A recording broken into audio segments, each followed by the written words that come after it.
Hey, what's up? It's Jacqueline. Welcome back to the show and welcome back to hell. Happy 2026, everyone. We're still in hell, okay? We are in a new year, but the year isn't so new. This year already feels too familiar. We are 9 days in and we are still in hell, okay? 2026 is starting how 2025 ended, with death, okay? I always play the military music. I feel like I don't know, it's like I also have to, this is okay. It's giving, we just captured Maduro, we just Zero Dark 30'd him like we did to what was that movie? Obama? No, not Obama, Jesus, Osama. Anyways, those are some crunchy typing sound effects I need to use more often. Happy 2026. Welcome back to the show. We're still in hell. It is what it is. Okay. And, but speaking of being in hell, oh God, it's like, why do I have to be so negative and dark? And like, oh my God, you guys want me to talk about my dad right now? Never mind. Okay. Holidays are over. Let's not be depressing. Okay, so you guys have been with me. Let me just like go back to a nice Riviera vibe. Okay. So you guys have been with me through my life chapters and my different personality types and hyperfixations and even through every aspect of my life. I have talked to you guys about every single thing that's happened in my life since 2020. And it's going to continue this year. How do I say this? We need to talk about some legal things I'm in, potentially in. You guys, let me bring you in right now. This is how I'm starting out my new year. Okay. I'm going to start the year off by telling you that not only am I coming out as a furry, I might be also going to prison. So I might be going to prison. And like legit, okay, you guys think I'm this, you guys, I know the thing is I over dramatize everything where it's like, it's never believable. You guys know I'm doing a shtick right now, but like you guys, I cleaned out my 2025 planner and I'm starting the episode off by saying that they're looking for me. Okay. I am going to jail, probably not prison, but jail. I'm going to be doing time. I'm going to have to wear an orange vest and a hard hat. I'm probably going to have to clean up garbage on the side of the road. Okay. Because I cleaned out my 2025 planner. Okay. Cause I got my new planner for the new year and I cleaned out my old one. I was going through cause I keep papers and things throughout the months. You know, I like stash envelopes and I like my planner to get really like lived in and like crunchy. And I like when it gets wet and the papers get crispy. Like I like stuffing stuff in. I like when my sticky notes are just like, because I do sticky notes on top of you guys. I'm a slut for a lived in planner, like a physical planner. Okay. It has to be a soft cover. I did guys, I'm going viral on TikTok right now, which isn't new to me. Like that was my 2025. It was my 2024. Like I popped off by you guys, the whole TikTok virality thing, if you don't know, started out with me putting frozen chicken into a crock pot. And then since then it's been viral video after viral. Anyways, I'm going viral right now for breaking down my favorite planner. Okay. The planner pad. Anyways. Yeah, I'm a slut for a good planner and I'm going through my 2025 planner. And there it is. There it is. I have it on the set right now. Go to YouTube or Spotify to watch. There she is. You guys might be thinking, how bad could it be? How much, like what could it be? Why is she saying she's going to prison or jail or they're looking for her or she owes a lot of money to the government or whatever? I am holding, I don't know if I can like show. Yeah, this is a ticket. Okay. This is a ticket for, from May 9th. When did I do this violation? May 9th, 2025. Okay. I forgot about this ticket. This was stuffed in my planner. I kind of I forgot about it, but then I also was like, I made peace with this ticket. Like I'll explain. So okay, long story short, I was arrested. No, like I was innocently laying on the beach, reading a book. Okay. When my house cleaner comes over, my amazing housekeeper, she comes over. I don't like to be in the house when she's here. And usually on those days I run errands and whatever. She's usually here for 3 to 4 hours. It's kind of a long time. So I run errands and whatever. So on this particular day, it's May, it's sunny, it's beautiful. I'm like, I'm going to the beach. Okay. I ran some errands and then I went to the beach and I laid out. Okay. I laid out, I brought my snacks. I brought my book, The Laws of Human Nature by Robert Greene. I was reading The Laws of Human Nature. I remembered this because they asked me about my book. And I'm laying out on the beach with my book and my snacks and my girly, fruity, super low alcohol can of hard kombucha. Okay. I'm at Mission Bay. Okay. I'm not on like the big beach with the big waves. I'm in this chill. There's like a park. There's, I think, volleyball nets. It's like a chill bay. Like the water is calm. Okay. It's beautiful. It's sunny. I park my car. I go out with my cooler that we got as a housewarming gift that I love. My towel, I had a nice chair, my book, like I've got everything. My little outfit's cute, whatever. I go lay out. I have one hard kombucha. You guys. Okay. So basically there I am innocently reading my book. Okay. I just like reading and I took a couple dips in the water. I was swimming a little bit, which I don't do. I only go like by swimming. Okay. Honestly, here's the ticket so you can see. Okay. There's the ticket. Go to YouTube or Spotify to see the ticket. You guys, let's be honest. Okay. We're going to start off graphic and oversharey, but like the only reason I get in the ocean is to pee. Okay. That's it. If you see me in the ocean waist deep, I'm peeing. I don't go past that. That's the only reason I went in. So I did that maybe once or twice or whatever. And I'm like reading my book. Okay. There I am, like on my towel, tanning, just like reading, have my snacks. I have my like kombucha just set, like just see this candle, like just off to the side, just right in the sand, as I always do, as I've always done since I've moved to San Diego 8 years ago. Okay. I'm like laying there really into my book, just like loving life. It's sunny. It's gorgeous. It's like a Friday afternoon. By the way, this was a Friday after. I'm pretty sure May 9th was a Friday afternoon. I could look it up. And all of a sudden I hear, vroom. Like, all of a sudden, no, I won't do that music to you anymore. All of a sudden I hear vroom, vroom, like approaching and it goes vroom, vroom. And then all of a sudden I hear it turn off right dead in front of my towel. Okay. So I look up, I look up and there's two men in a uniform. You know, this isn't a typical thing for me. I've never been in this situation in my life. And it's all very innocent and it's all very, but I feel I am terrified for my future and if I'm going to be locked up or not. Still to this day, it haunts me. Because ever since I found this, I haven't been sleeping well. I look up, two men in uniform. I think like a Mexican guy and like a white chubbier guy side by side sitting. Okay. They're like in this mall. It was giving mall cop. Okay. This was giving mall cop. They were in what are those? It starts with a C. It's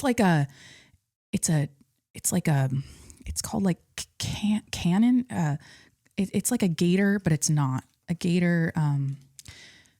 Canopy, convoy. You guys, the people that like hunt know what I'm talking about. It has a flatbed in the back and it's like a golf cart with a flatbed.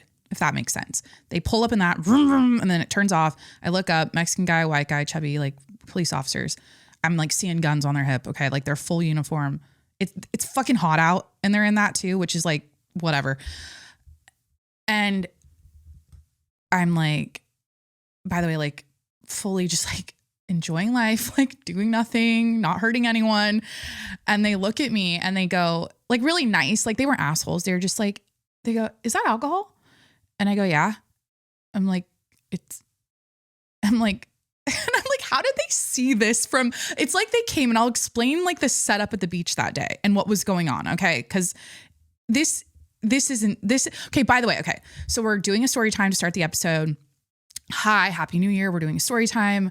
It's very dramatic already, but I do have a great show for you today. We've got life updates that are not this. This is a past thing. We've got life updates, news, the dark things going on, pop culture stuff, some more light content for you. And then we'll wrap it up. But, and then please, before I finish the story, please hit that subscribe button wherever you're listening right now. I'm on Apple, Spotify, Google Podcasts, Stitcher, Breaker, Overcast, wherever you listen to podcasts. Please hit that subscribe button and review the show 5 stars while you're there. Follow me on Instagram and TikTok at Jacqueline Monroe. I always do this after I say my social, like my TikTok and my Instagram. I forget if I said YouTube also before that. Subscribe to my YouTube channel. This is a video and audio podcast. And finally, if you want to support the show, patreon.com/TJMS, patreon.com/TJMS. Thank you. Thank you. Thank you for your support. Thanks for joining me for another year. Or if you'll please stay for the rest of the year. Okay. It's a fun time here. This is year 6, season 6 of the show. Okay. I look up, is this alcohol? I go, yep. And then they're just like grabbing their fucking, it's like they're wearing sports bras. You know how the cops get out of their car and they hold their fucking, like, is it because it's a bulletproof vest? They're like grabbing the, right here. Okay. I was going to say something in regards to the ICE Minneapolis thing. It's too early in the episode. We will be talking about that. I won't make parallels, jokes, and like I won't do any kind of connection to this event and that because it's not the same. We are creating. We're gonna set a boundary. Jacqueline, do not. There's no reason to be funny with that. Okay, don't be funny. Okay, so they're doing this. You know, they get out and then they're like, you can't have that. I'm like, huh? Like what? They're like, no open containers or you can't have an open, what is it? Open container. What's the felony or the fucking charge? It's like open alcohol at the beach, open can, open container, open.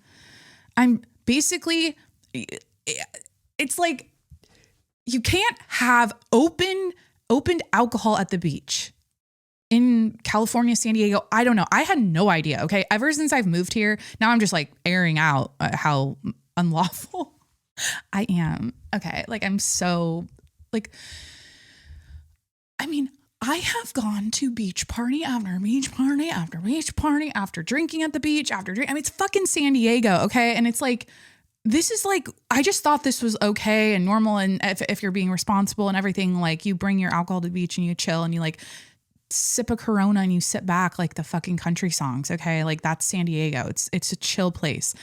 And by the way, there is no one there was like a girl reading a book when I first got there, like 50 feet away from me. And then like this dad, oh my God, I still remember this.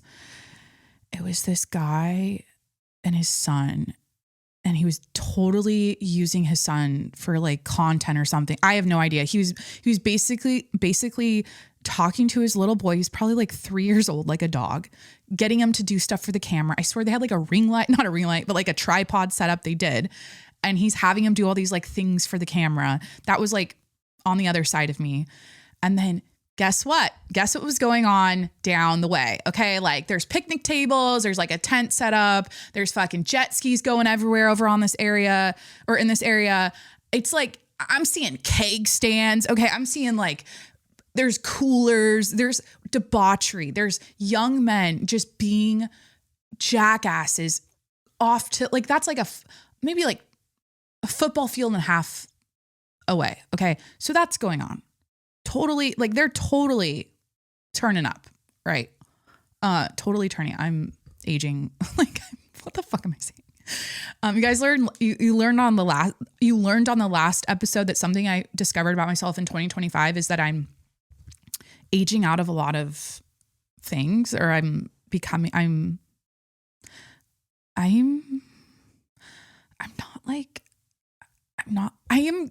older. I don't know. I love it. Like it's a gift, but like, I catch myself saying things where I'm like, I am so like not with the kids anymore. Anyways, these are probably like 21-year-olds. Like, I don't know. It's like someone was celebrating their 21st birthday. That's what it looked like. Okay. And so yeah, ever since I moved to San Diego, this has been a thing, whatever. I didn't think I had no idea. This isn't a regular thing I do either. I was just like feeling it that day. I don't know. It was just like it's beautiful out. I want to tan. I love going to the beach, whatever. Or I actually don't love going to the beach. Like that's the thing. When I moved to San Diego, I was envisioning this lifestyle of like, I'm going to be the beach girl. I'm going to be like a beach babe with beachy waves, and I'm going to learn to surf. Actually, no, I never wanted to. I just don't fuck with the ocean. Okay. Period. Like I just don't, like that was never in the cards, but I just had this like fantasy of like no makeup, tan. Like I'm like a granola, like beach girl. Guys, it's just not me. Okay. It never happened. It doesn't resonate. Like when people, there's a city or yeah, whatever. Is it a city? Yeah, it's a city. Okay. It's called Encinitas, and it's very beachy, beach babe, beach vibes, right? And when Corey and I were looking to buy a house back in when we were like 2023, I remember going up to Encinitas and we went out to lunch somewhere at this Thai food restaurant, and I was like looking around at all the families and the vibes, and like 'cause there's a lot of families there and kids, and like all the kids are like tan as fuck. Like all they do is hang out at the beach, blonde hair. It's like there's like a vibe to Encinitas. Okay. And like the culture up there. And, it just doesn't resonate. Okay. Anyways, how did I get here? So I'm not, typically a laying out on the beach kind of girl, but I'm at the beach that day doing my thing. You guys, whatever. Okay. You get where this is going. They wrote me up. They're like, do you have your ID on you? We have to write you up. They're like, get this. I'm like, I was just so dumbfounded. I'm like, huh? Like, are you like, the guy came over, one of the cops, like he like poured out my can, like in the sand. It was like so dramatic. And I'm just like, I had like 3 sips of it, and I'm like, okay, like fine, do your job. Like I can't have this. This is unlawful. Like I'm not allowed to do this. And I'm like, I had no idea. And they're like, yeah, like you're not supposed to. And they're like, yeah, actually it's our first day of the season giving people tickets. So it's just like, you got unlucky. Cause I'm like, I see this all the time. They're like, yeah, like, I'm not trying to say they were doing their job. They always do their job. But basically I'm like,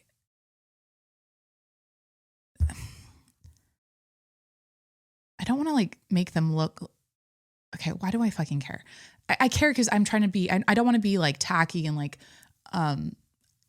people hide their alcohol. I didn't know that. They were explaining some things to me where they're like, yeah, we catch people, like they put it in other containers, like, or we don't catch them because that's what they do. And I'm like, oh, like whatever. I guess that's like the pro tip. If you're going to drink on the beach, is don't put it in a canned, it was a June Shine. And it's like, I'm like, how did you see that? And they're like, we know June Shine, like we live in San Diego. And I'm like, oh, and then they're like, what book are you reading? And they're just like talking to me, and like, it was just so chill and like, hey, sorry, we have to do this. We have to write you up. And then they're telling me about this community thing I have to do. It was like, okay, this isn't going to get into the system for 2 weeks or something. And I'm like, great. I'm just assuming I have to pay a fine, like $250 or something. I have no idea how much. I mean, around there probably.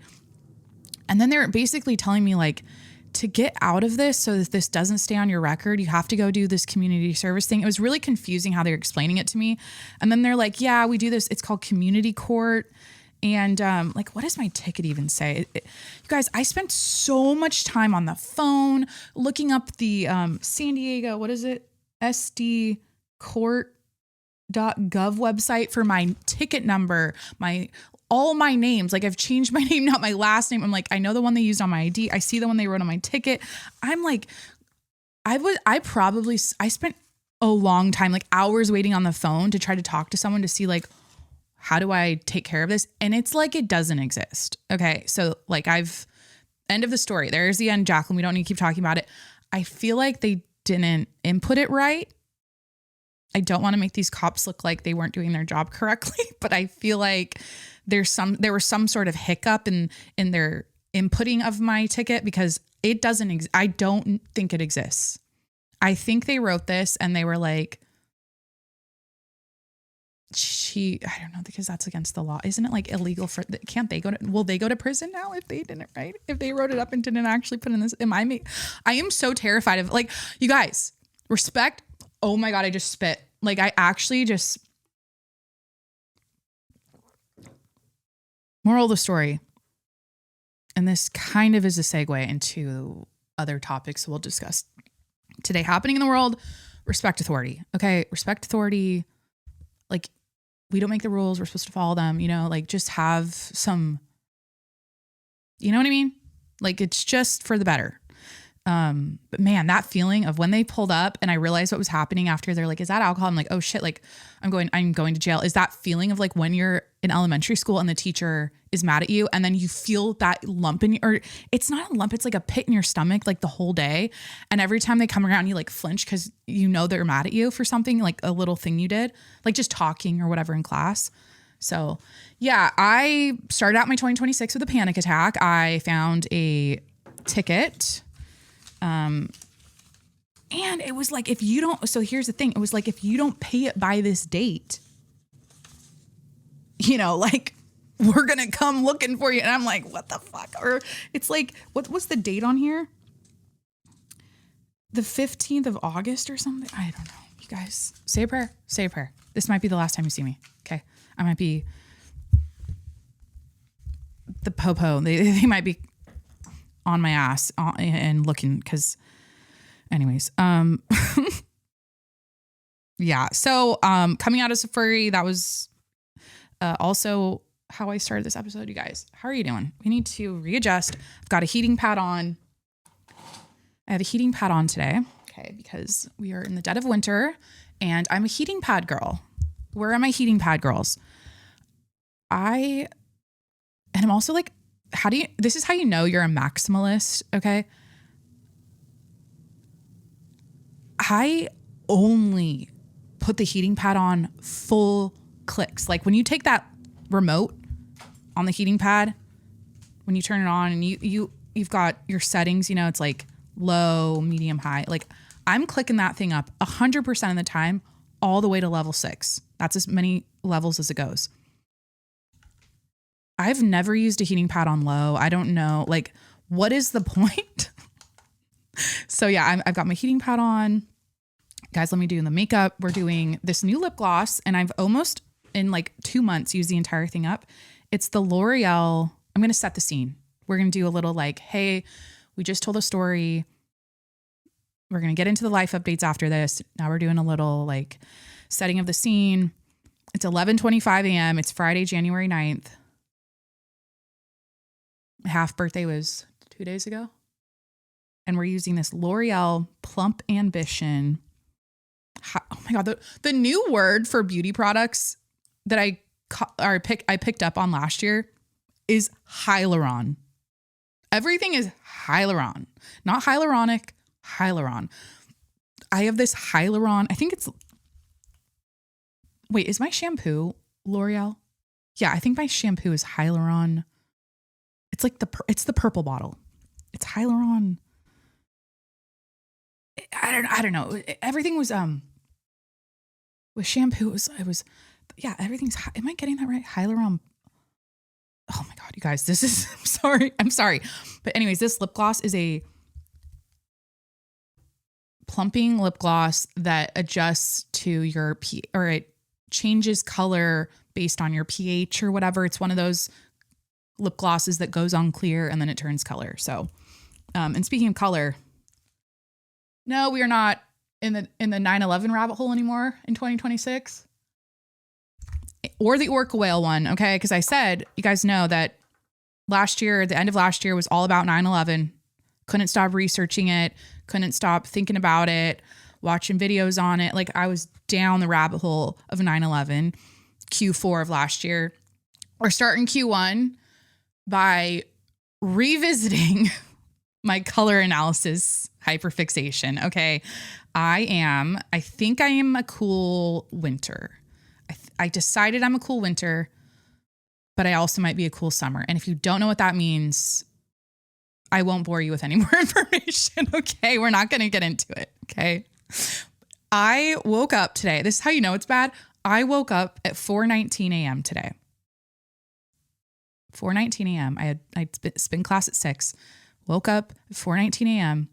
Like just popped awake, and I just kept my eyes shut for an hour before I had to get ready for spin class. You know what I mean? I just like, I hate when that happens, but I'm like, it's better than me just getting up right now. So I just was half asleep, eyes shut, thinking whatever.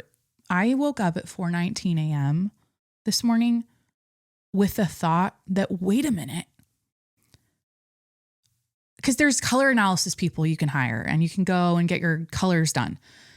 But I was like, wait a minute, why don't I just buy those color analysis cloths? Like the different seasons. They have all the colors of the color season on them. Like that's probably on Amazon. I'm like, oh my gosh. And then you guys, I get so crazy with the possibilities of like, oh, I could do this too. I might be going on another Invisalign journey. Okay. And then also I was up at 4:19 a.m. thinking, wait a minute, why don't I take pictures? I literally did this before this episode. Like I did this 5 minutes before recording. I'm like, what if I took pictures of every angle of my teeth always in natural light to show ChatGPT my teeth to see what it says like about my alignment and whatnot. And cause I just want to do a little tweakage. Okay. Like my teeth, I know my teeth are fine, but there are I'm a teeth person. I'm a mouth person. And I'm on camera a lot, whatever. And so I'm like, I wonder what it says. And so these are the things I think about. Just my brain never shuts off. Anyways, that's what I was thinking at 4:19 a.m. I don't know how we got here. Color analysis is it's my new rabbit hole. It's my new hyperfixation. I think I'm a cool winter. I was looking back, by the way, at older pictures of me from when a girl talks about her hair and her hair journey. I won't do this to you. Basically, guys, I'm a dark haired chick. I look good with contrast. Like when my hair is in between, unless I'm tan, the only way I look great with a balayage and a lighter, like sun-kissed vibe to my hair is if I'm always spray tanning. Like, because it just blends better. But because of my coloring, when I have the balayaged lighter hair, it just doesn't work like the dark hair does. So I'm either great at being blonde. It's like blonde. It's all blonde. Oh my God. Platinum or brunette. Okay. I can do highlights, but I have to like keep the roots dark anyways. What's another thing? Okay. Here's another thing I need to do. I'm going to do a whole lore thing, by the way, for social. I keep saying for social media. I hate that. It's like, I refer to everything now so elderly. Like my social media profiles. I want to make lore highlights for I always bring you guys in to the back end. Come into the back room. We're going to have a business meeting. I want to make a lore highlight thing. So if you come across my podcast, you know the lore. You can watch the highlights, see who we like, see who we hate. I'm going to do like lists of things where before you become a listener, like this is what you're getting into, something fun like that. And something I came across today where I wrote this down, and this is kind of immature, but like, this is a super immature one, but people, it's one of those immature I'm going to say this and it's going to sound like when people talk about not liking the word moist or being annoyed when people tell you their dreams. It's not, why is that a conversation? Like everyone says the same thing about it. But this specific one is when people name this is part of the lore. It's like, we hate Jeep trucks. We know that. We hate Jeep trucks. That's really old. If you know, you know. That Jeep truck thing goes way back. But people who name their pimples. I came across this today by she's probably my age, she's early 30s. And it's just, there's something about when people name their pimples. It's along the same lines. Those people are also the people that use way too many exclamation points when they text. And I had to tell my mom, by the way, I let her in and I told her, she's like, yeah, she was telling me about some drama, but just some tea in her, I guess it's the same thing in her life.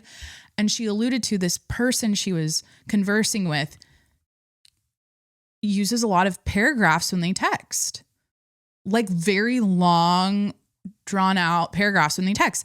And a lot of super long text equals crazy every time. There's the crazy to the length, the longer the text, the crazier the person. It's when they just dump and then you're like a couple words back, and then they dump and you're like a couple words back. Crazy. And they also, and those people are also the same people that use a lot of exclamation points. So anyways, this is all going to be part of the lore. Things that are really niche and stupid and like it doesn't matter, but like we're all human beings, we're all triggered and annoyed by certain things.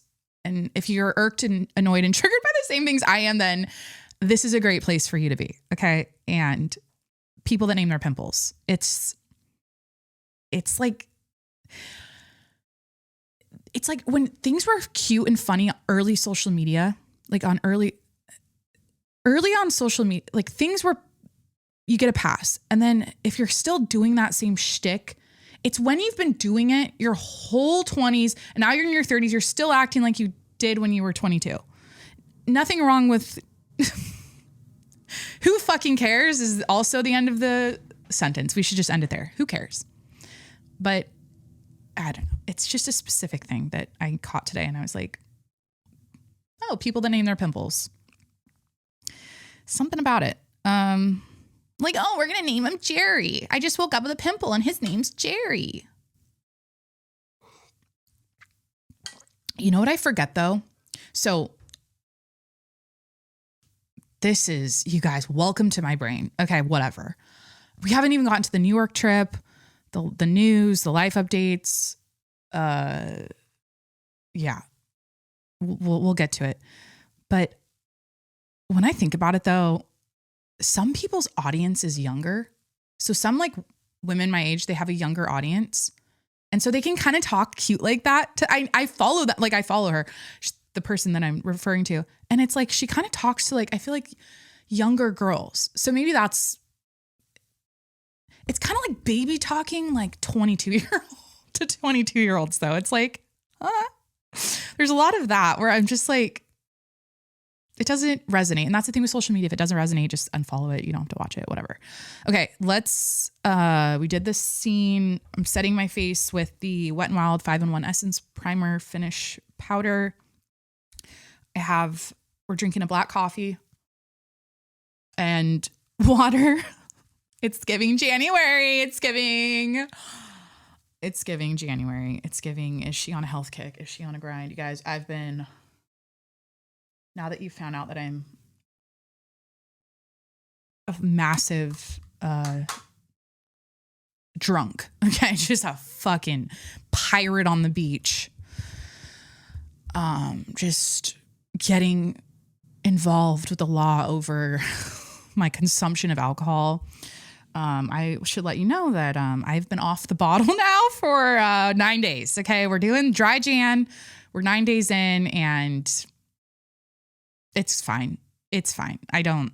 Not drinking isn't an issue for me. Like, the thing about the drinking though is ever since, as I've gotten older, it's so crazy. Like the more social I get, the more drinking I do. And that's just like the correlation there. And so when I was like mid-20s or early 20s is like college, partying, whatever. And then mid-20s, just chilling, do my own thing, living in my own apartments, like not really socializing like crazy or whatever. Also like peak eating disorder, whatever. Then now it's like living life, married, whatever, social all the time. Cool. And so, yeah, it's just nice to like have a hard stop on it for a month. So yeah, we're doing dry Jan. What else are we doing? Clean eating. I don't know, you guys, black coffee and water. Okay. We're wearing with the furry. I never told you about the furry thing. I'm coming out as a furry. The shtick isn't working. It's not even funny. I have cat ears on. Okay. I'm wearing cat ears today. And I have a story about the cat ears, but before I tell the story, we'll just add this to the life updates, but I'm wearing a US Open vintage hat I found in Corey's mom's attic. That it was his from God knows when. The furry cat ears and a Surf's Up cowboy baby tee. I'm wearing a baby tee and my hair is just behind me because I don't know. Guys, I cut my hair last night. Also life update. I cut my hair last night, hacked it off. And I was like, oh my God, you guys, my brain sometimes. It's 9 p.m. Spin class is at 6. I need to get to bed at 9 p.m. Corey's itching for a face massage because we've been doing face massage. Like he loves face massage. And I'm like, every night I'll just be like in bed, like just chilling. And then all of a sudden he does like one of those like log rolls, like when you're a kid playing the log game on the trampoline, or crack the egg or whatever. What was that log game we used to play? He like barrel rolls over to my side of the bed and like plops his head back on my chest and he just like lays his arms out. And it's like, dude, I think it's really therapeutic to do to other people though. So I don't mind. I actually enjoy it. It's very relaxing. So 9 a.m. he's itching for a face massage. I need to be asleep at 9 to get my full sleep for spin class at 6. So I'm well rested, whatever. And I decided to cut my hair. I'm just like, I don't know. I was brushing it and I was annoyed. I'm like, my face framing layers are overgrown. They have no shape. I watched a video earlier on it. I can just quickly do this. And I fucked my hair up. So it's behind me today. Cool. The furry thing, the ears, let me tell you the story. Guys, you know my love for the Goodwill. You know my passion for thrift shopping. Which was honestly a disappointment in New York. We did stay in Soho and it was very like, here's Mason Margiela and fucking Prada and fucking, it was all like the nice shops. I was looking for like East London, like where in New York is the Brick Lane, Shoreditch, like East London grunge, like thrift stores, just like tchotchke shops. Like we went to Chinatown and like we went out of Chinatown. It was like in and out. We got some donuts and we dipped. Like it was kind of rough. I mean, it was great. Chinatown was one of my favorite parts of New York, but I'm like, where in New York is that? Where's the thrifting in New York? You know my love for the Goodwill. Back to the cat ears and coming out as a furry. Don't know why I said that. You guys, I love the Goodwill. And the thing I love about the Goodwill is they hire people with disabilities, I believe. I think that's one of their initiatives or it's part of their DEI program. Diversity, equity, and inclusion. Is that still... We're going to learn together right now. Is DEI still a thing? Because I feel like it's not.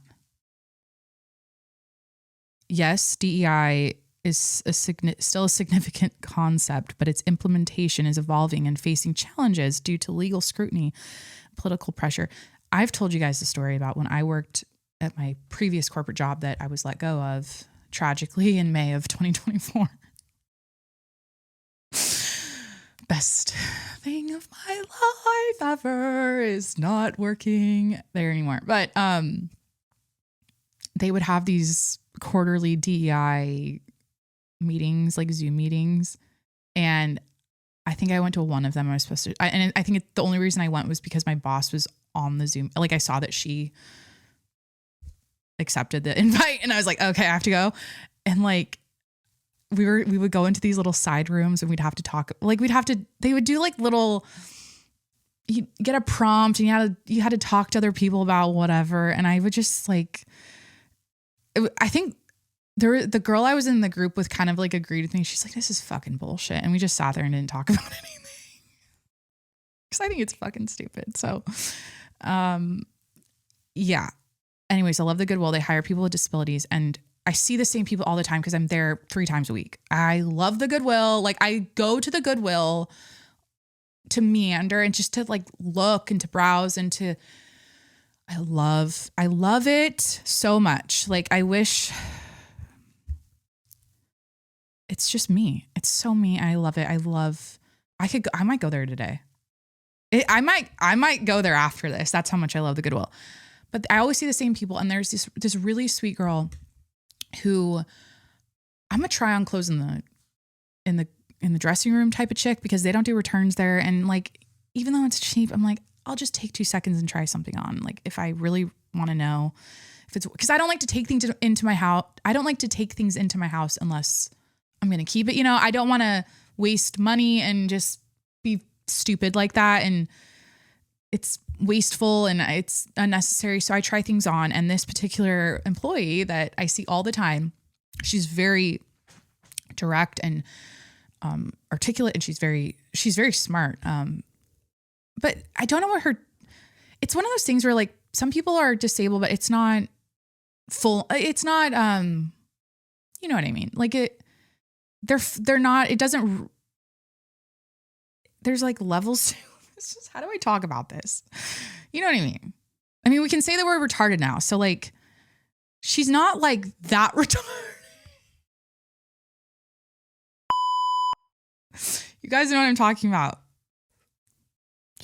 She's very like self-sufficient, probably has her own apartment, can drive a car, the whole thing. But every time I try to try on clothes, like they have to open the door for you, right? And they have to like unlock it. She grabs my things and you can only have 6 and she checks every single tag. If something doesn't have a tag, you cannot go in the dressing room. Like you can't try it on. Like, no, cause it's like, she like shakes me down like I'm at TSA and I'm in trouble. Like every time I try on clothes there. And I think it's cute. I always work with her because she grabs the clothes because I'll have like my 6 things that I pre-prep because I usually have like 15 because I'm just that person. I always, whenever I'm shopping, is this a ADHD thing, like an overconsumption, fucking what is this? Am I retarded? Okay. I always have the most shit. Like when I go to TJ, like when I go shopping, I'm not the chick with like the 2 things she's holding. I need a cart. And usually if they don't have carts there, like I'll go to this place called Buffalo Exchange. You've probably heard of it. It's hit and miss here in San Diego. It's a lot of like beach babe attire that I'm just not like, you know, it's not it's not me. It's not my vibe. To crack my upper back because, oh my God. You guys, maybe this is the year I'll do all we did last year is reference my body, draw attention to my Ozempic or my GLP-1 journey. We're not going to now make 2026 the year of the tits, but like I thought about something today in the bathroom when I was getting ready. I'm like, because my back hurts a lot now, right? Like as you would probably guess for obvious reasons. And pick me, choose me, love me. Am I a pick me? I don't fucking care. I don't even fucking care. I thought about this thing where I was like, wait a minute, the way I could, because I mentioned them last episode for a certain reason, it had to do with golf. I just get a lot of questions, right? Like it's a weekly thing. I get questions about my boobs. It's like, it's just a thing. Okay. And a lot of people like want to know where I went and how many cc's and all that. And I'm like, the way you could figure out what I got is if I told you how much they weigh, you could reverse engineer that to how many cc's I have. And then that could be like a fun guess who game on the tits. I don't know. Cause one time Corey and I were hiking and I was struggling, right? I was like, Jesus, it's like I'm wearing a fucking weighted vest. And I like literally did the math. I figured it out. And just know that it's really the best thing about getting a boob job. Oh my God. This is the clip for social media right now. The best thing about getting a boob job is that every time you go weigh yourself, you can subtract. In my case, I'm going to bleep it. So if you can read lips, that's how much they weigh. That is so much weight you can remove from the scale. Every time I weigh myself, I in my head go minus. It's kind of fun. So anyways, my back hurts. What was I talking about before this? Oh, the cat ears were at the Goodwill. Haven't even talked about New York. Haven't done the life updates. Haven't talked about the ice thing in Minneapolis, or I guess something happened in Portland too, or Alex, Earle, and Tom Brady in St. Barths. That's old news. Bradley Cooper. Oh. Kendall Jenner talking about being a lesbian. She's shaking me down every time I try on clothes. She's really nice. And then she checks me out sometimes. And on this particular day, there were cat ears that I got these cat ears, but they were literally, they were $1, but they were connected to another pair of cat ears that were super glittery. They were like plastic with glitter in the ears. And I didn't want them, but I wanted these ones that I'm wearing today. And she checked me out that day, and I don't know why. I think I was shopping for New York. I'm like, let me get some fun accessories. Little did I know. Wait till I talk about the New York trip. I should have teased that in the beginning. Hold on to your chaps, okay? She checks me out and she goes, oh, these are really cute. Like I really like these. She's talking about the glittery ones. And I'm like, yeah, aren't they cute? They're only $1 too. It's crazy. And I go, actually, I don't want these glittery ones. Like if you can just cut this off. You can have them for me. And she goes, oh, no, we're not allowed to. I don't need to do her personality. I don't want to. But she's like, oh, no, we're not allowed to take things from customers, or we're not allowed to buy things from here.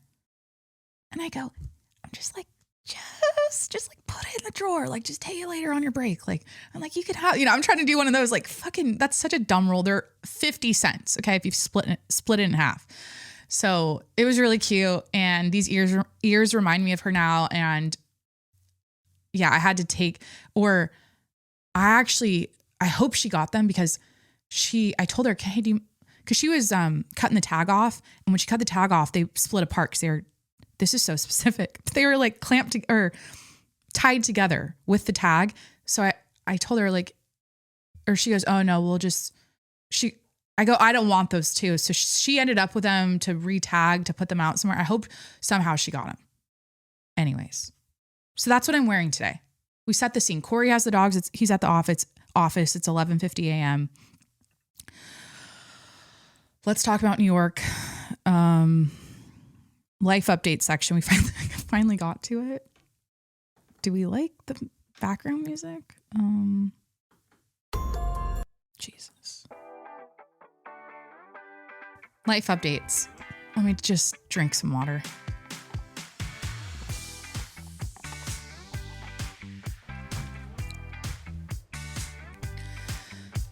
All right. I don't know. So 2 updates for you based on what we talked about last week or last year. Do you remember? This is also one of those cheesy things, like the moist word and when people talk about their dreams thing. But like, do you guys remember when you would be in school and people would be like, see you next year? Like before Christmas break, when you'd say bye to your friends. Yeah. Cool. So last episode I talked about my gift for Corey, and I redid his office and whatever. So he loved it. That all worked out great. And then my sister called me the other day, dying laughing, because I've been telling you about my golf beef. No, not even. beef. It's not even beef. What am I saying, guys? Did I eat today? I had pomegranates. Okay, I took a spin class and I had pomegranates and black coffee. It's giving January. It's giving she's on a health kick. It's the beginning of the year and I'm eating how I was supposed to be eating on my GLP-1 medication when I was on it all last year. So it's like, now I have to eat healthy. You know what I mean? Because I can't get away with, I was getting away with murder when I was on the GLP-1. Like, I know that's bad, but like literally it was amazing. I was like I was still eating healthy, but now who cares? Let's not talk about health and fitness. Who cares? My sister called me dying laughing because she listened to the episode where I told the secret that Corey got me the all new Ping G440, everything for Christmas. He gave it to me early and I did a whole thing on that. And my sister wasn't supposed to know. He's like, don't tell your sister, but I said it on the podcast and my sister listens to my whole 3-hour fucking podcast with her husband. Like, I guess, I don't know. Like it's crazy when people like reference things in the podcast where I'm like, I know I talked about that at the very end, the 3rd hour. I'm like, what the fuck? My sister listens to my podcast and she's like, this can be our inside joke now. Cause now her husband is building a golf simulator, which I guess isn't that crazy to do. And so I told Corey, hey, Julia's getting a golf simulator. So like, step it up because, you know, a man and his ego and he can't have like I'm the golfer in the family. Like my sister's just starting out. That's the whole thing. She just got married and like, yeah, now she's always at the country club, always golfing more than me. And that motivated me, if you listen to the previous episodes, to get off my ass and start golfing more. Cool. But I told that to Corey. It's just funny. Like we're having like a little thing with the golf and it's fun. And, I love my new clubs. They're amazing. I also have these sensors on them. They're called, it's like Arcos Golf. What is it? Ping Arcos. I don't know. It can detect, it gives you a lot of stats on your swing and yeah. So, okay. New York. I don't know. No. I won't do the music. It's just too much. Okay. I always wanted to go to New York City, like my whole life. Like it was on my list, right? Why haven't I been? It took me this long to go. And we went for the night of Christmas. We flew out. We took a red eye, first class. It was very nice. I don't usually fly first class. I was very excited about that. To New York, red eye. And then we were there till the 30th. So we got out of there before New Year's. And I had never been before. So I wanted to go and do all the classic New York things. I wanted to basically foot it too. Like I just wanted to like just walk around the city, discover, like we had our dinner reservations and all that. Like we had, like 2 reservations a day and then maybe like an activity reservation. We kind of did a lot of reservations and like planning when I think about it. My idea was I'm going to show up in New York. We're just going to walk around, discover things. We didn't take the subway. We taxied everywhere, taxi around, and just like see the city. You know, I just wanted that quintessential Christmas time in New York experience. And so we did it. It was beautiful. It was amazing. I got laryngitis. Okay. Like I'm holding my niece. I just kind of knew it going into the situation. I'm like, I wish I prepared better or thought about it better. But the week before we were enjoying Christmas with Corey's family here. And I have 3 under 3. Wait, is he 4 yet? No. Did he just turn 4? I have 2 nephews and a niece and they're all they're toddlers and babies. We have a 4-month-old, almost 5-month-old nephew who's so cute and tiny and amazing. But I think they got me sick. Oh, cool. Jacqueline, just say, I think my niece and nephews got me sick. So I woke up on Christmas morning with like a really scratchy throat and I was like, fuck, you know, like it's just the worst when you're like, I just want to enjoy eating and a nice like Christmas cocktail or whatever. It's like, hey, we're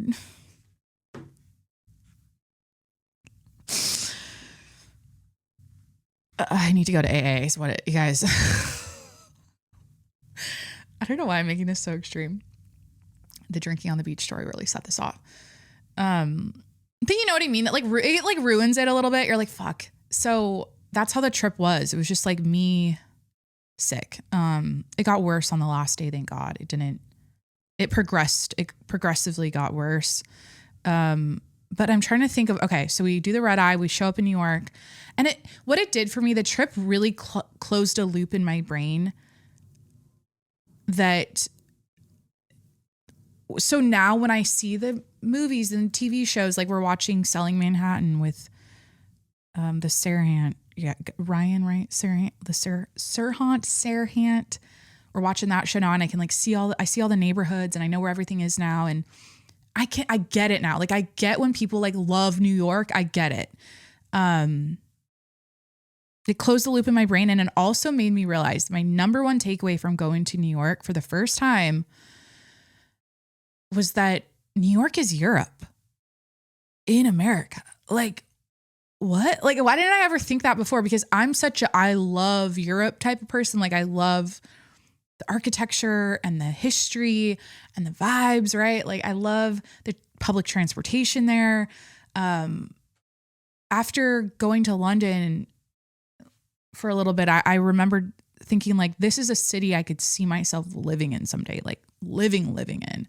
And when I went to New York, I was like, wait a minute, this is like, it's not London. I still like London more, but I get it. It's like, it feels like Europe. You're walking around, you're seeing these statues and these massive, like architectural,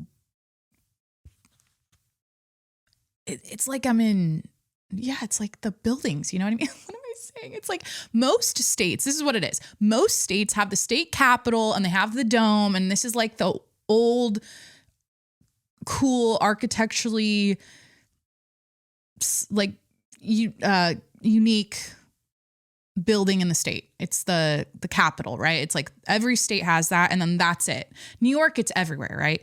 So that was like when we went to the stock exchange. It's like they've got Poseidon and shit. There's like mermaids and like gargoyles, and I don't know why. Like I was like, wait a minute, I feel like I'm in Europe, but I'm not.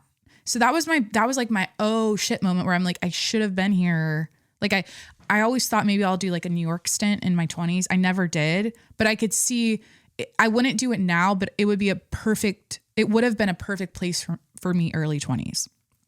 Like I can see myself like post college. I came to San Diego, but I could have done like a little New York and then San Diego maybe. But also maybe when I was like college would have been cool. I feel like, college, I wanted to go to like all the fashion schools at one point. I was like, I don't want to, I remember my parents sitting me down. I think I got like a 0.9 GPA my first semester at community college. I was like working retail, like full time, like not giving. I cared. I wasn't in it. I didn't get accepted to my dream school. I really wanted to go to UW, and I only got into WSU. I also wanted to go to USC, UCLA. I wanted to go to all the big California schools, like Southern California schools, and it just didn't happen. And so then I went to community college. I was like, oh, I'll save money. We'll just cut a check for each, because I didn't get any, what do you call it, scholarships or anything. So yeah, at one point I wanted to go to fashion school in New York. I was very much, my thought was that I'm going to be Anne Hathaway. I am, what's her name in The Devil Wears Prada? What is her character's name? I just love that like Gossip Girl, Sex in the City, like thing. Okay. The fashion thing, the fashion girl. I work at a fashion magazine thing. That was my brain back then. So I could see where that would have fit in if I went to New York during college, after college, whatever. But I ended up here, and that's cool. So that was my biggest takeaway is New York is Europe. I get why people love it. I get why people ride for New York. And it was when we came out of JFK in the taxi, which we got hustled, and I knew it when I saw it, and I didn't say anything. And that's when we got hustled. But it was an immediate, like, this is feeling like we're in Europe and someone's trying to rob us or scam us. Because whenever someone is on the side of the street and they're like, hey, do you need a rat? Like, hey, you want to da-da-da? Like, come over here. Like, hey, what are you having for dinner tonight? And like, they take you in and then they like, I don't know.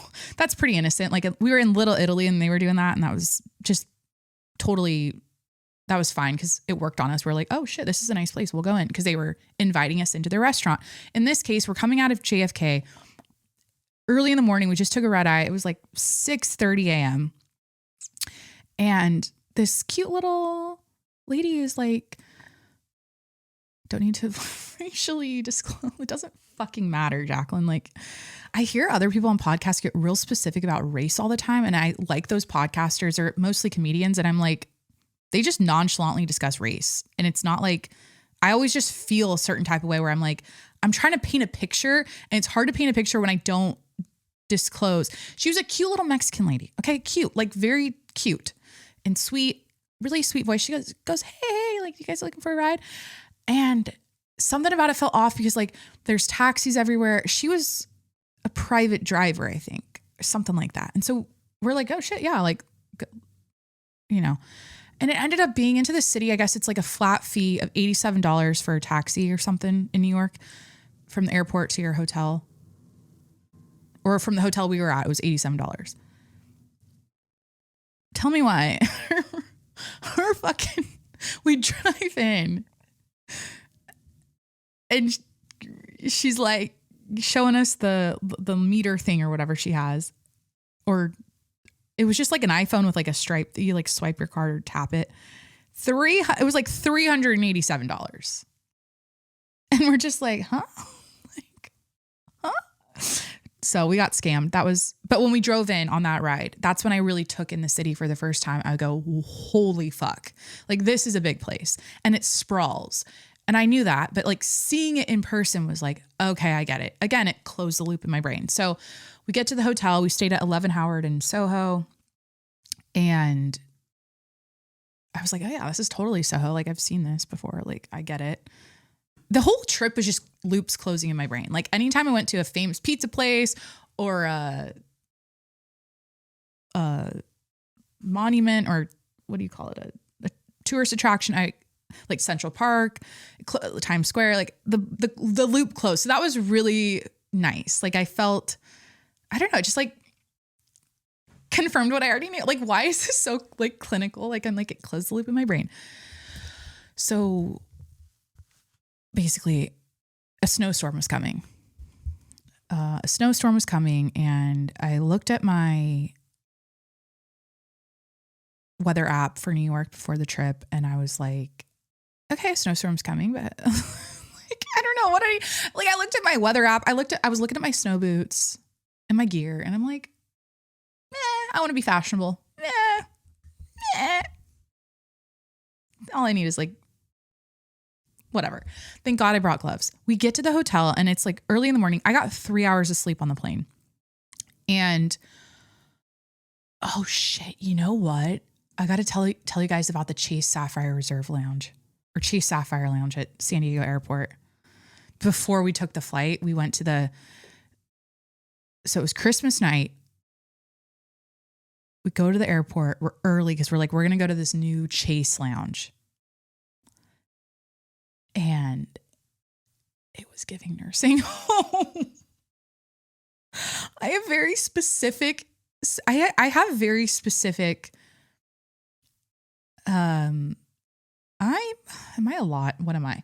I'm a tough cookie. No, we go into this is what, okay.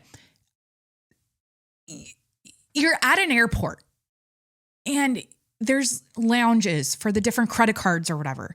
And we've heard about this Chase Lounge at San Diego Airport. They just built or whatever.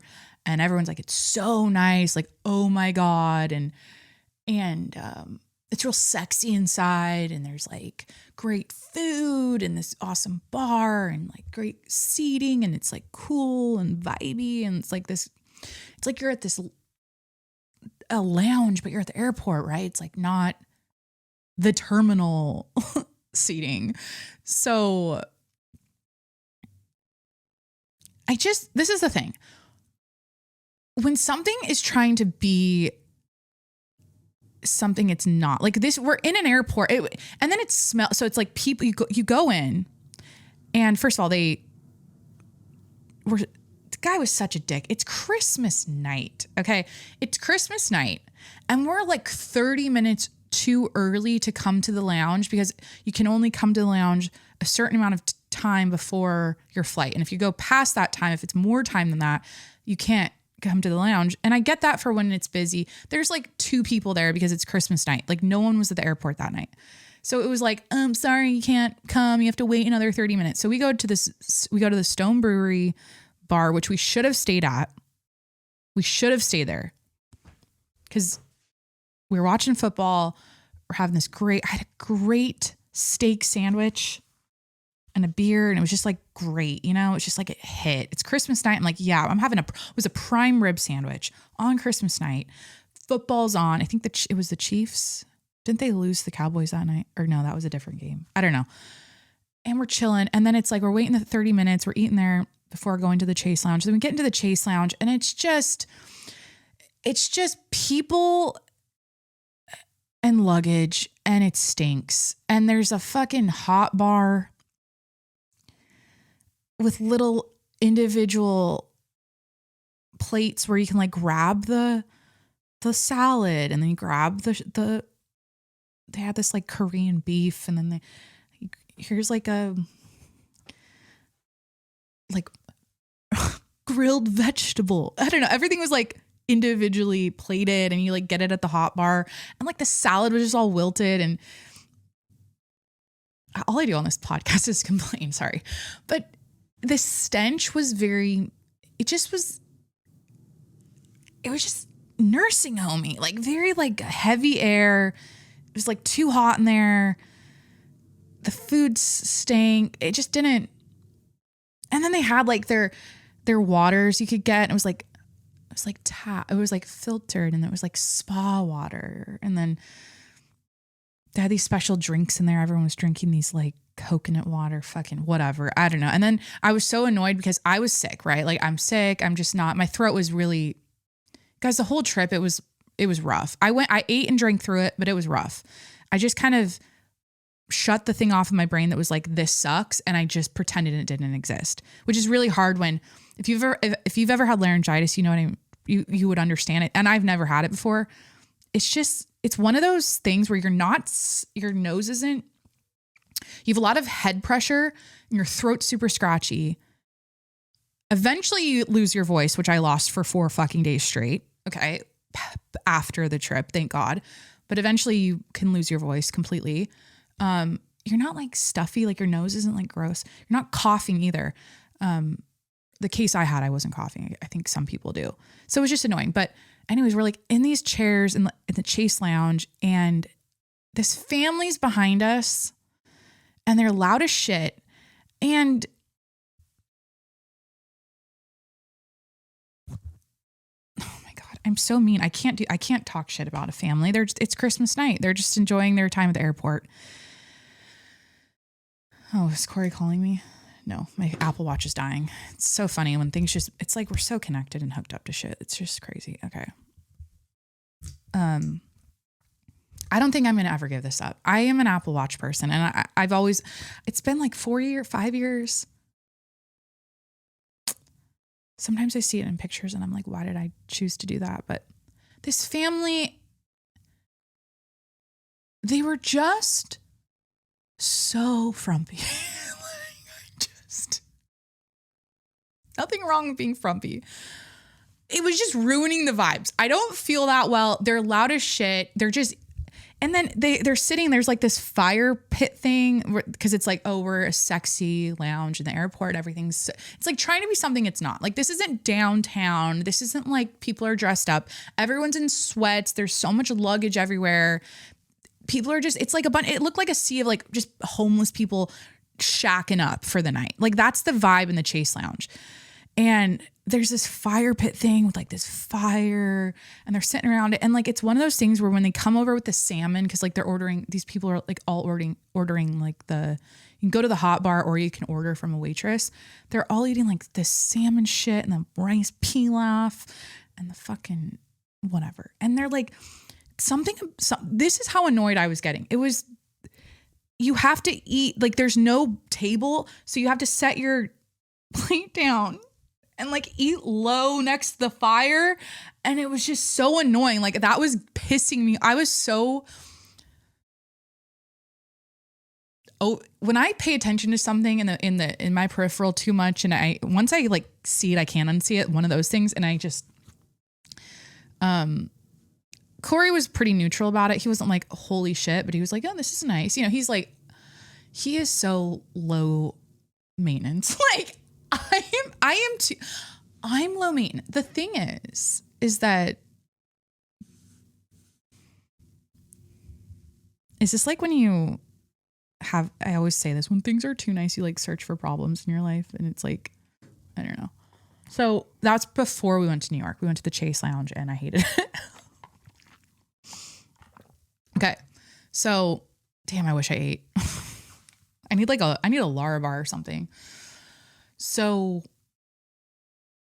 we drop our stuff at the hotel, get out of the $387 taxi ride, drop our stuff at the hotel. And I'm thinking, hey, I got 3 hours of sleep, but I'm feeling it. I have this adrenaline. I know I'm sick. Fuck it. Like, let's just start walking around. Let's go get a bagel. Like, let's wake up with New York. You know, it's early in the morning. It's probably 7:30 by that point. It's what day? Oh, it was day after Christmas. So super dead around the city, like nothing going on. We go up to our room, do a quick change, walk outside. We did an L. We did up to Crosby Street, over to whatever. And we're like, oh, fuck. Like we were like, oh shit.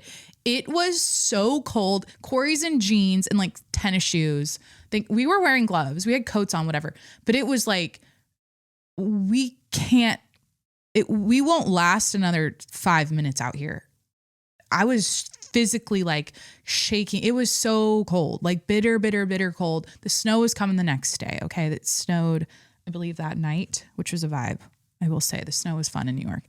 But so we had to go back inside and I'm like, looking at what I packed and I'm like, God, I was pissed. I'm like, why did I not? I mean, I had leather pants that I should have had tailored because Corey was taking pictures of me in these leather pants. They were like flare leather pants, really cute, not cute with a coat and boots. I had the wrong boots for those on the trip. Like they were like dragging in the snow when we were walking. It was bad.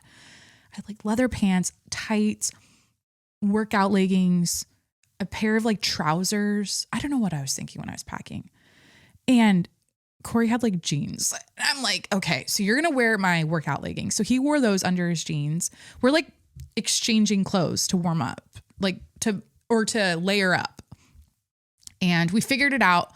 At one point we had to buy him a scarf because it was one of those things. Like if you don't have like a good, if your head, your hands and your feet are cold, or if you have to have those all have to be warm or else you guys know the whole thing. Like those are the extremities that need to be insulated so that your whole body can be warm. You guys, oh man, last episode was 3 hours and 6 minutes. This doesn't need to be that long. So let me kind of escalate the recap of New York faster than this because I'm feeling hungry and like anxious okay. So we figured out the outfits and first stop was the 9/11 memorial. Like first stop immediately, like, where is it? We were close by. We were close to like, what's it called? Something Phi, SoFi, no, Southern FIDI, Financial District, FIDI. I'm assuming that's what it was, the abbreviation for Financial District. Close to the Financial District, Wall Street, that whole area, which was where the 9/11 memorial was. And let me, because this has been a major theme on my show on recent episodes, like, let me really put you into my mind when I'm overlooking the 9/11 memorial, seeing it for the first time as a tourist in New York City. Like, what was my you know, because I don't know if you've been, I don't know if you've seen it, obviously, or you've probably seen pictures and videos, but okay, so it's like two big holes in the ground with water, like a waterfall thing going into it, which is really cool how they did that. And then all of the names of everyone who died around the edge engraved. And it was so cold. Oh my God, it was so cold. Like there weren't even pigeons out. It was so cold. Like I don't know where the pigeons go in New York when it's cold, but like I didn't see a sign of life other than tourists who were dumb enough to walk around the city that morning. Like it was so cold. And yeah, so we get out of the taxi and we walk to, the taxi driver pointed us to the area. By the way, Corey and I are taxi over Uber people at the airport. Anytime we're like going somewhere, if there's a taxi, we go to the taxi every time. Like it's just so, I don't know. Taxis are so great. So he points over to the area. He's like, the hole's over there. He's like, the two big holes are over there. And I'm like walking towards it. And I've been obsessing over it. I've been like studying, researching, and I'm seeing things around it that I recognize from pictures. And I see the atrium where the big palm trees are. And I think that got hit or not. It didn't get hit by anything, but they had to rebuild some of that. So I was seeing some familiar things around the 9/11 memorial. I was like, oh, this is where it's at. Interesting. Okay. I'm taking it all in. Then I walk up to it and I thought I was going to have like an overwhelming sense of sadness and just like, I thought it was going to overtake me more than it did. It was just really, I think, am I a sociopath that I didn't fucking feel anything? Like, it's not that I didn't feel anything. It's that because it's this hole and it's just there's no way this is like one of the best ways they could have done it. I think it's a beautiful memorial. It was just like hard to imagine. It was so hard to like wrap my head around. I couldn't find the words or the thoughts about it. I was just like, like holy shit.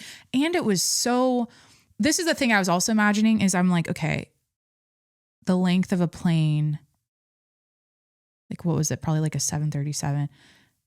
I should know because I've been doing the research. Is it American Air? United? Fuck, what airline was it? I was like, imagine, that's one thing I did think of. I'm like, wow, these are really, like the buildings were a lot wider and bigger than I thought. Like just the width was crazy. I was like, whoa, this is like a big ass building. And for being that tall, I was like, wow. And then I was imagining a plane, like the length of a plane. I don't know. And then I saw the names and we were like reading the names and it felt weird to take a picture. I made Corey take my picture in front of it. I was like, can you take my picture? And it just like felt wrong, but I did it. So I have that memory. I don't know. And then there's the 9/11 memorial, which we didn't go to, which would have been cool, but it wasn't open at the time.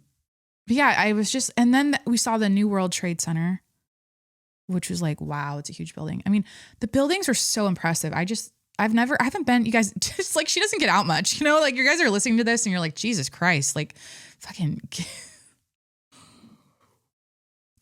you guys, I live in suburbia outside in San Diego. Like I'm just a suburban housewife. Like it's, the big city is a little foreign to me. Okay. Like, let me have this. Let me just really enjoy this. Okay. So, but yeah, New York. Okay. Like, let me do highlights. So yeah, obviously we saw the World Trade Center Memorial, which is the first stop. And then we saw we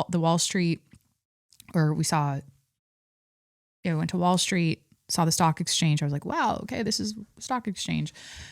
Times Square, Empire State, Central Park. We took a carriage ride in the snow in Central Park, which is really romantic and beautiful and amazing. And they gave us chocolates and that was a cultural experience, I will say, like just seeing the tourists in Central Park. That's the thing about New York. I'm like, we don't have culture in San Diego. It's like, there's no, I mean, yes, there's pockets. There are pockets and it's more prevalent in some areas than other areas. But it's a lot of fucking white people in San Diego. Like it just is, and it is what it is. But I enjoyed when I'd walk around the city hearing other languages and being in little coffee shops and bagel shops and restaurants, and you'd hear other languages. It was such a nice feeling. And I was like, damn, I miss this. You know, that's the thing I love about Europe and going to other countries is you hear a new language and it's just such a nice, like, you know, again, I don't get out much. So we did the bagel shops. We did all the food. We did all the touristy stuff. We walked down Fifth Avenue. We went to Bergdorf's. We went to Saks. We saw, I think it was fun to just go to the mall and see the Christmassy stuff. The only thing I bought in New York, can you believe, is this ring.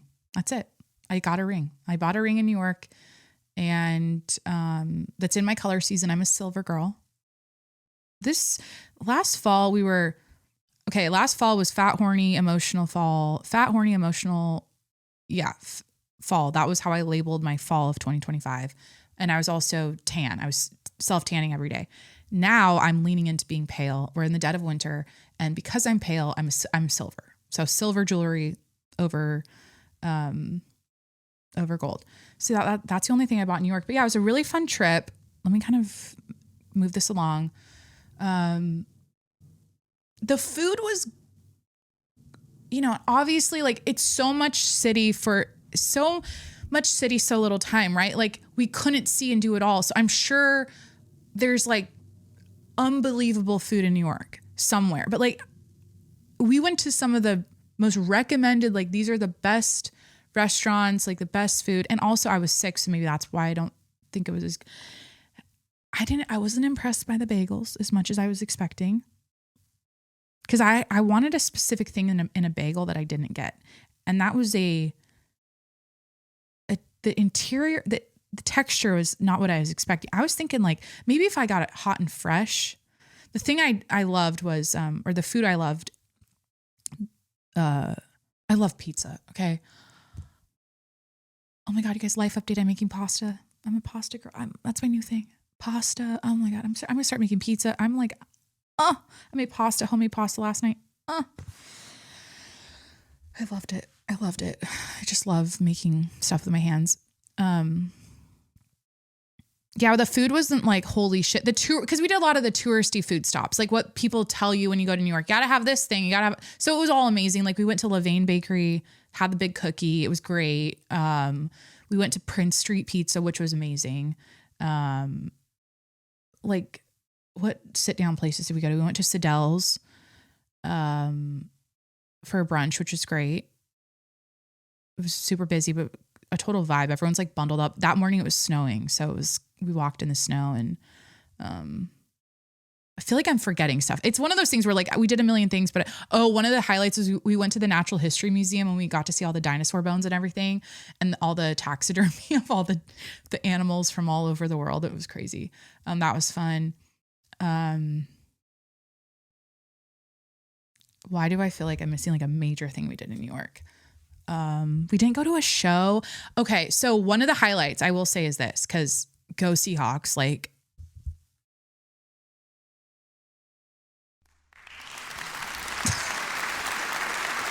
awkward delay. Okay. So, we went to Chelsea Market. So like we were walking around Fifth Avenue and it was super touristy and busy. And we watched a fight, like these two vendors on the corner getting mad at each other. Cause like, I guess one of the guys took his hot dog stand spot, and I thought someone was going to get stabbed. So that was fun. I was like, oh yeah. Like I love, one of my favorite things we did growing up was my mom, oh my God, it's like bringing us into the line of fire. Like this is how you get shot by an ICE agent, literally. Okay. No, we're not going to joke about that at all. But like we would sometimes, like when shakedowns would happen around cause it's like a small town, like there's not a lot going on. It's like when some major shit would go down and police cars and ambulances and crazy shit, like sometimes we'd watch it. We'd like be in a parking lot across the way, just like watching it. Like it's like watching the true crime in real life. Like it was fun. I mean, we probably did that a handful of times, not like an obnoxious amount, but so yeah, it was kind of fun seeing like the commotion, and it was outside of St. Patrick's Cathedral. That was also a highlight because that was so Europe. I was like, oh my God, this is so beautiful. And they had this mural on the wall of the firefighters with angel wings. It was just so like beautiful. And there's like candles people are doing or you can get a candle and, or you can get like a prayer candle, and there's holy water. And I did the sign of the cross for the first time. And I don't know how long. I need to start going back to Catholic. I miss Catholic church. Like, it's just such, I still get the bulletin, or I still get the email. My mom signed me up for the women's ministry. I still get the weekly email. Haven't gone yet, but so that was cool. But anyways, we're walking around Fifth Avenue. It's so busy. And I'm like, yeah, I'm just like feeling like a beer. Like it's like midday. I'm like, it was about 1. And I'm like, let's like grab a beer somewhere and like maybe get some, just like a quick bite of food. Cause we probably ate like 5 minutes before that. Like the whole trip was just like eating every other 5 minutes. It was just food. That's what I wanted to do. I always wanted to go to New York and eat, and just during Christmas. That was the goal. That was the dream. That was the bucket list thing. And that's what we did while I was sick, which sucked, but whatever. So I'm like, it's like, whatever. We're like, I feel like I'm itching for a beer. Like, again, she needs to go to AA. It's like, okay. So, cause it was cold. It just like sounded good. So I was like, wait a minute. Holy shit. It's like Seahawks are going to start anytime. What day was it? Sunday? Was this on a Sunday or a Saturday? It was No, this wasn't the 49ers game, because that's a different day. We all know what happened in that game, but also this was the game they played, whatever. So I was like, I'm itching for a beer, whatever. Like, he's like, yeah, let's go grab one somewhere. And, I was like, oh shit, like the Seahawks game is going to start soon. Like, let's see if we can catch the game while we're at it or whatever. As I'm saying that, I turned to my left and there's a sea of Seahawks jerseys in this bar, just randomly, I'm like, oh my God, no way. And like, we walk in and it's a Seahawks bar. And I asked the bartender, I was like, is this a Seahawks bar? She's like, yeah, this is a Seahawks bar. And I'm like, oh my God. And so we literally sat and watched the whole game and hung out with a bunch of old people with jerseys on they all had like the previous, their favorite players from the past. Like I saw a Marshawn Lynch jersey. I saw like this guy's like fucking 82. I saw Sherman. Like I was seeing all like the, and then you saw some new ones too, which was cool. But yeah, we watched that was a highlight. So it's just fun to watch them right now. I mean, they dominated the 49ers. And you guys know that I'm a closeted 49ers fan as a Seahawks fan. And that's because I live in California and decided 2 years ago that I need to pick a California team. And I love the 49ers. I love all the Wags. I know all the players, and I'm like into the 49ers, but holy shit. Like the Seahawks my favorite thing about how they played in that game was that you could not get you couldn't catch the ball and get a yard because they tackle you immediately. Like that was they were just dialed in. So we'll see what happens. But I think we have a little bye week because we won the conference and we get the home field advantage or whatever now. So games are happening this weekend, but I'm rooting for the Seahawks. I don't know. Do we have to play the Rams? I don't know who we play. No, because are they in our conference? I don't fucking know. So highlight, that was New York. We went to New York. Okay. I'm in the color analysis rabbit hole. Let me go to my list here. Corey liked his gift. Talk to my sister about. Okay. We watched the Evil Influencer documentary. Okay, this is like, what have I been watching on Netflix? Honestly, nothing. I don't watch TV other than football right now. I don't chill and watch shows ever. Like, I just don't. I don't. I don't need to explain why. I very rarely do it these days. Christmas time was nice because we watched movies and it was like sweet and, I just feel like I'm always doing something at the end of the day. I'm never just chilling. Yeah. So the other night I was like, okay, Jacqueline, stop, shut your brain off, watch a show. Let's turn on. I got the couch all nice. I made some snacks. I'm like, I want to watch a nice documentary. And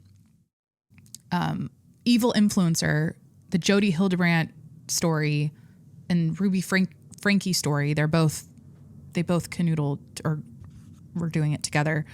Jodi was the ringleader. We watched that documentary on Netflix and holy shit. That's the one, if you guys remember, I want to say a couple years ago, remember that story of the moms who are abusing their children? Ruby Franke, she's a YouTuber. It was 8 Passengers, was that their YouTube channel? It's called like 8 Passengers, and they did like a family channel. And long story short, this guy in Utah, this nice older man, got a knock on his door from this really emaciated little boy with wounds on his wrists and ankles. And he was like asking for food and water or whatever. And he's like, you know, this is my fault. Like I am here or whatever. He was so abused that he believed like, whatever. Go watch it if you haven't. It's really sad. Child abuse stuff is the worst. And this poor, like this was if you've seen it, it's the phone call with the police where the old man, he like chokes up because he's like, I'm sitting with this kid who has, you know, like he's really, he said something really specific that when he got choked up, that was really sad. Like basically that he's been abused or something, or he's not okay. Like, and then it's crazy. It weaves in the church, the Mormon church, and parenting and cult themes, and it's women abusing children, which is so crazy. Cause not that doesn't happen, because that obviously does happen, but something about the mom doing it to their own children. It was very, I mean, I'm trying to think of my takeaway from it. It was Jodi Hildebrandt was a life coach and it was like she wove the church into everything, was like, because God told her, right? And it was a lot of like, God told me, and it's like it was like deep psychosis. It was very much like she believed it was like children were evil to her. Like children are the devil and that needs to be purged out of them. And the way you do that is you basically torture them. You make them jump on a trampoline in your backyard for 16 hours straight until they like say that they're the problem or whatever. Like it was so sick. It was so sick. So go watch that if you want like a really good night's sleep. We watched that. Okay, guys. Let's go to the news. Corey's calling. Great timing, because this will be our little palate cleanser. Hi, honey. You're on the podcast.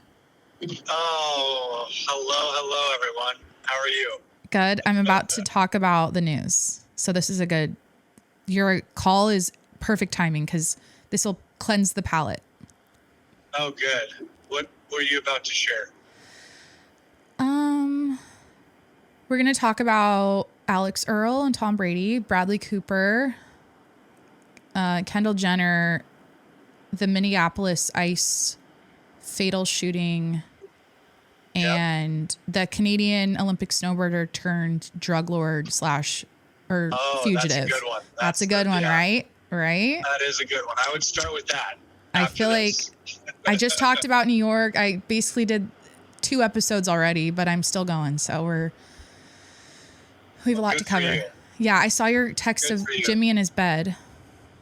Yeah, I got some good news about the social media guys. So when we're done, I'll share that's off air. Off air. Yeah. Yep. Cool. All right. Love you. Are you off? Having some lunch? Love you. Chipotle? Yep. No, the Remy. Ooh. With my good buddy. Oh, have fun. Thank you. All right. I'll talk to you. I'll call you later. Sounds good. Whatever. Bye. Bye, everyone. Bye. My mom loves when he calls in. She's like, I just love when Corey calls. It's just so nice.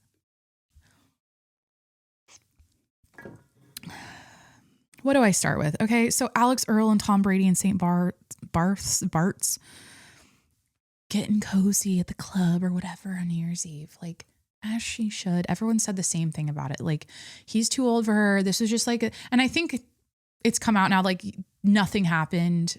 Why do we care about these people so much? Or like, I guess it's because they're celebrities, but the fact that she was with Braxton, football player Braxton, and then broke up with him, and then now is like patting or rubbing Tom Brady's back on New Year's Eve. It's just like it's a nice storyline there. You know, it's a nice, what do you call that, character development in her story, because she's going, I think, she's going for the A-list level. Is she? I don't know. Like, it's a weird thing.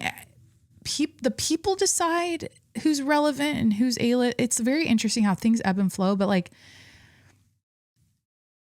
the way people have talked about Alex Earle is why she stays relevant, because, and the way she is, like, you have to give it to her. Like, she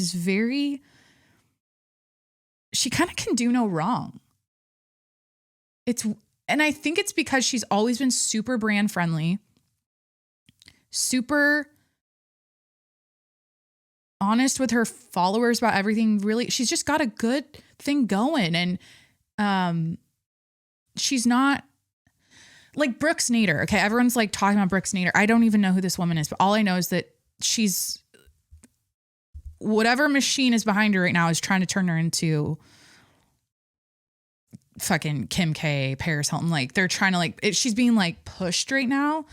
And I think the personality's there for her. She's like a little more saucy, or a little more, or a lot more than Alex Earle. Alex Earle's a little more square. Okay. And that's why she's very easily, what do you call it? Digest, or she's easy to consume, easy to eat. She's easy to watch. She's easy. Where like, I feel like Brooks Nader's a little more like, I don't know. I've seen like a couple of videos, and didn't she bang Tom Brady? She like was a Sports Illustrated. I don't know.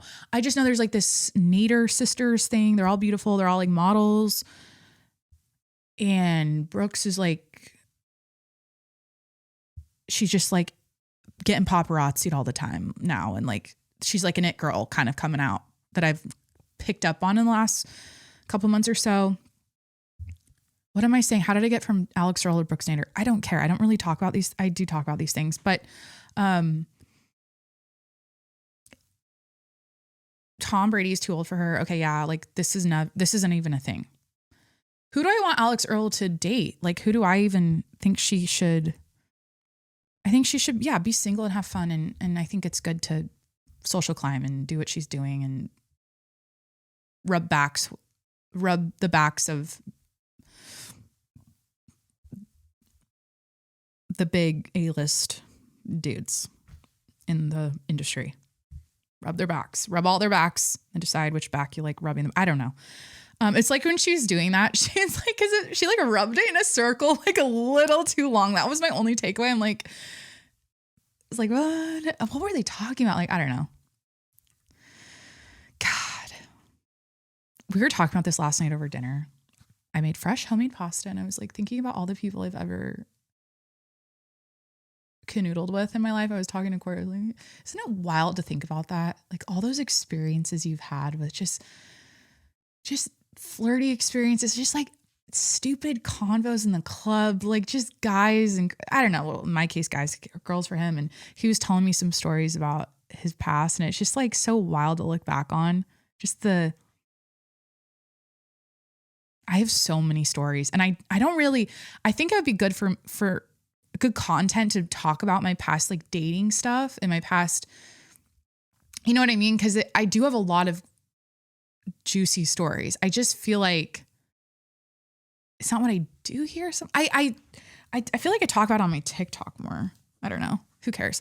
Okay. So Bradley Cooper came out and basically brushed off the comments on he was on SmartLess, the SmartLess podcast, and basically came out and was like, this plastic surgery thing about me is bullshit, and just like brushed it off. That's a nothing burger. Like, they brought it up on the podcast, and then he was like, this is stupid. Whatever. People talk, whatever. One of those things. And it's like, dude, yeah. So that was nothing, but yeah, he definitely, unfortunately, it's not that he looks bad. It's uncanny. It's like, you don't look like he had that like rugged thing going where like as that rugged face vibe, Bradley Cooper thing ages naturally, like that gets better, dude. Like you don't need to clip the eyelids. Like you don't need to tighten the what is it? A lower and upper bleph it looks like he had, or some sort of like eye thing. It's sad, you know, and didn't he say he struggles with, was it him or with image stuff? It was another, okay, here's the thing. I'm going to pause. I am sick. In 2026, we're making a change. I am so sick of talking about people's new faces and bodies.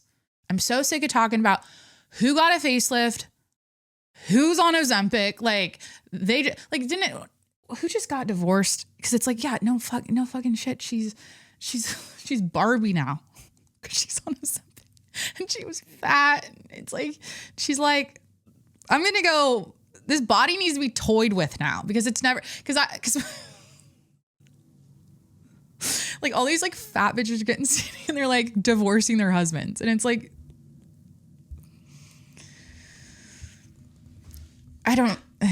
these like, yeah, I don't know. So I'm sick of talking about it. Like and it's just getting like, we live in hell. Yeah. The news is the same shit. And it's just unfortunate how the world is. And I think there's so many factors happening right now with why the world feels just like we're in a shithole. Like it just feels like everything's just shit. Okay. And everyone's like, it's late stage capitalism. This is because it's because the veil is getting thinner and thinner and people are getting smarter and smarter and we're asking more questions. We're more skeptical. We don't trust her. Like we don't have any, our confidence isn't that, we're not very confident anymore. I feel like in our government, like we might have used to be when we were we used to be, I will say this with confidence, than we used to be when we didn't know anything. And now we know too much. And now we're just like, we don't trust anything. We question everything. Everything is like when something bad happens, it's never, people just go, that's not what it is. It's actually this other thing. It's just so exhausting. And it becomes like and I do it here too. It's like a hobby to talk about the bad news on podcasts for people, like, and to give your take on it. Right. And to give your your theory on it of why it's not what it is and why there's corruption and fuckery in it. It's all people do now. It's all we do now. And it's like, what else is there to do? It's just, I think because a lot of it is so crazy and sensational, and it's like we're watching a movie and every day it's like, I literally feel like I'm in the Truman Show. It's like everything is, every headline, it's like, what the I just read, we're going to talk about it.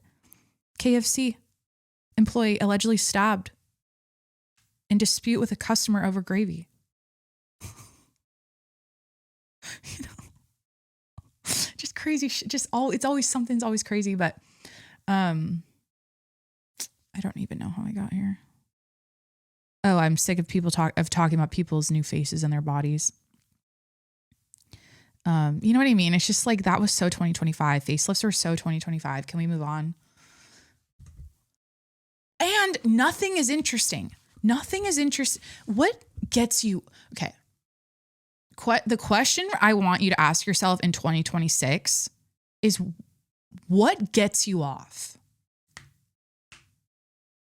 What tickles your balls? No, like what? Because now, correct me if I'm wrong, and let me go into your brain right now. I'm going to ask you this question. Like, when you open your phone now, like, and you go to your Instagram and you go to because like, I'm assuming if you listen to this podcast, you open your phone and you go to your Instagram multiple times a day. Though, if you don't do that, please, I'm sorry, like this podcast is not for you. But like, it's the same shit, different day.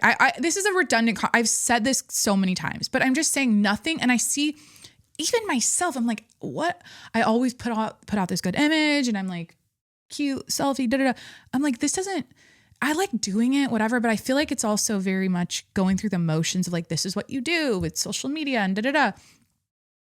But nothing is new anymore. Like, what is new? What's new? The question for 2026 is what's new and what gets you off? What do you want that's new? This is getting too crazy. And I haven't even talked about any of this. I got to talk about Minneapolis in a sec. You know what I mean? So last night I'm making homemade pasta, and that is a great example of something that's new and something that gets me off for 2026. My brain was so happy. I'm like, dude, why don't I make pasta more often? It's 3 ingredients. Sourdough is 3 ingredients. I love pasta. Like, why don't I just make this homemade? Like, it's so therapeutic. You like whisk the eggs and the flour volcano, and then you knead it and you let it rest and you make the shapes, you roll it out and da-da-da. And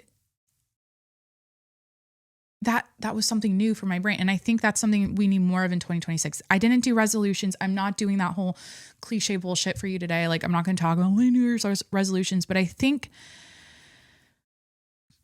doing new things is so good for our brains right now. Like newness, like something new. And it's tough when your routine, a lot of your day-to-day, your routine, the transitions of your life, the walking down the hallway to your car and to the going into the kitchen, sitting at the kitchen table, sitting at your desk, whatever. A lot of it is just like involving like picking up your phone and you're just like looking at your stupid fucking phone. And if that's not going to go away, because it's probably not for any of us this year. Don't see that happening for any of us. How can you implement new things, just newness in your life? For me, it was making pasta last night. And I'm like, I can get good at this. I want to do this more often. It's a good little brain exercise. Things, learning new languages, speaking of hearing new languages in New York, like, I don't know. We always say these things. And then what's the average like resolution? It's like 21 days or something. And then you fail. Whatever. Just try your best and just try not to get shot, That's what I tell anyone coming in this country. Just like try your best and try not to get shot. That's it. So I don't know. I'm trying to think what gets me off on social media. What gets me off on social media is unfollowing people and like cleaning up my timelines, like and muting things and like seeing less. I'm like a digital minimalist, but I'm a maximalist, which by the way, speaking of being a maximalist with my heating pad, it turned off and I'm freezing. So cranking it up back to 6 and I need to move on. Okay. Let's talk about Minneapolis. Okay. Because new footage has dropped coming out of this ICE fatal shooting of 37-year-old Renee Good. We're going to watch it. I'm going to react. It's new body cam footage of the police officer who shot her. I've watched it before. I'm going to watch it again with you guys and we're going to react.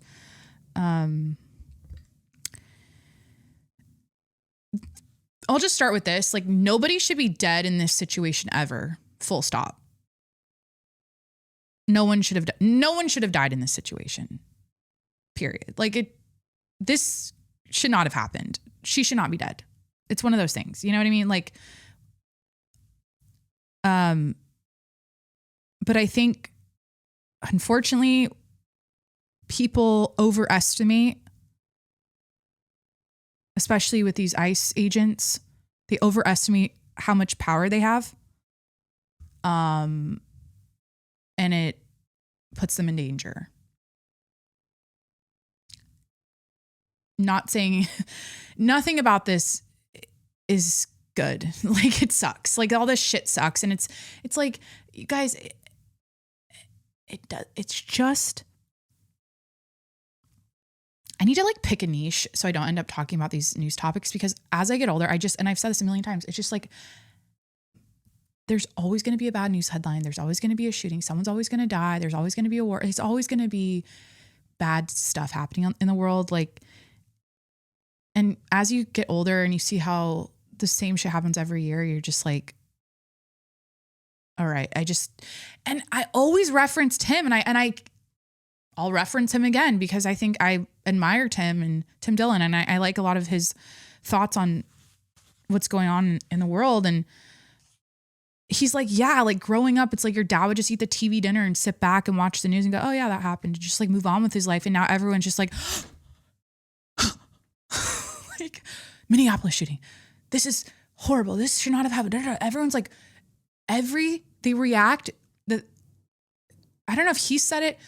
I've heard so many people say a similar sentiment that our reactions we overreact to everything. It's like everything is,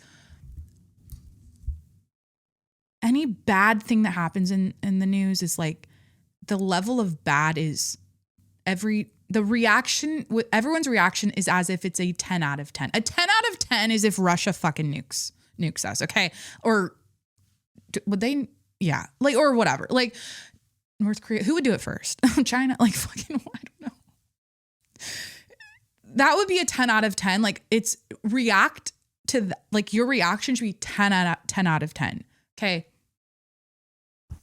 But now with the news, every single event that happens is like, people are so viscerally like fucking enraged and outraged. It's just like, dude, 7 billion people, 8 billion, however many are in the world. Like you have one life. You've only so much time. You've got this brain. And I think people forget, because it's easy to get lost in the sauce of social media and your phone. Like we need to be honoring our brains more with what we absorb.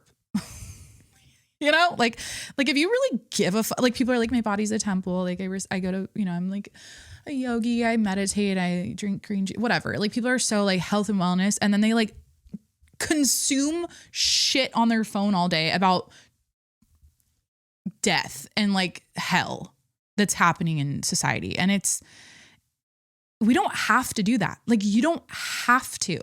And I think it's just fed though. It's just like fucking fed. And it's just, we're addicts. We're addicts to bad news. We're just addicts to, because we like to, what is it? It's just, it's such a primal thing. You're like, we're all connected. We feel bad for other people. We want to like, we see things that are unjust. We're like, fuck that. And then we're like, oh, I can actually say something about it. So then you like make the video or you do the little tweet about it or whatever. You can like say something now. You have a platform. Everyone has a platform, a voice. Everyone feels empowered because of that. And it's like, hey, at the end of the day, like the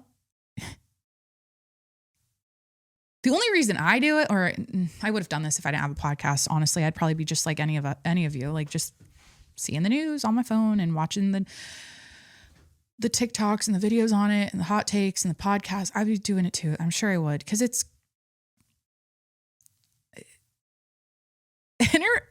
I think what it is just human beings just like being entertained. We just like entertainment. It doesn't fucking matter what it is. People love entertainment. They like newness, like novel, like new bad stories, entertainment, drama. It's like,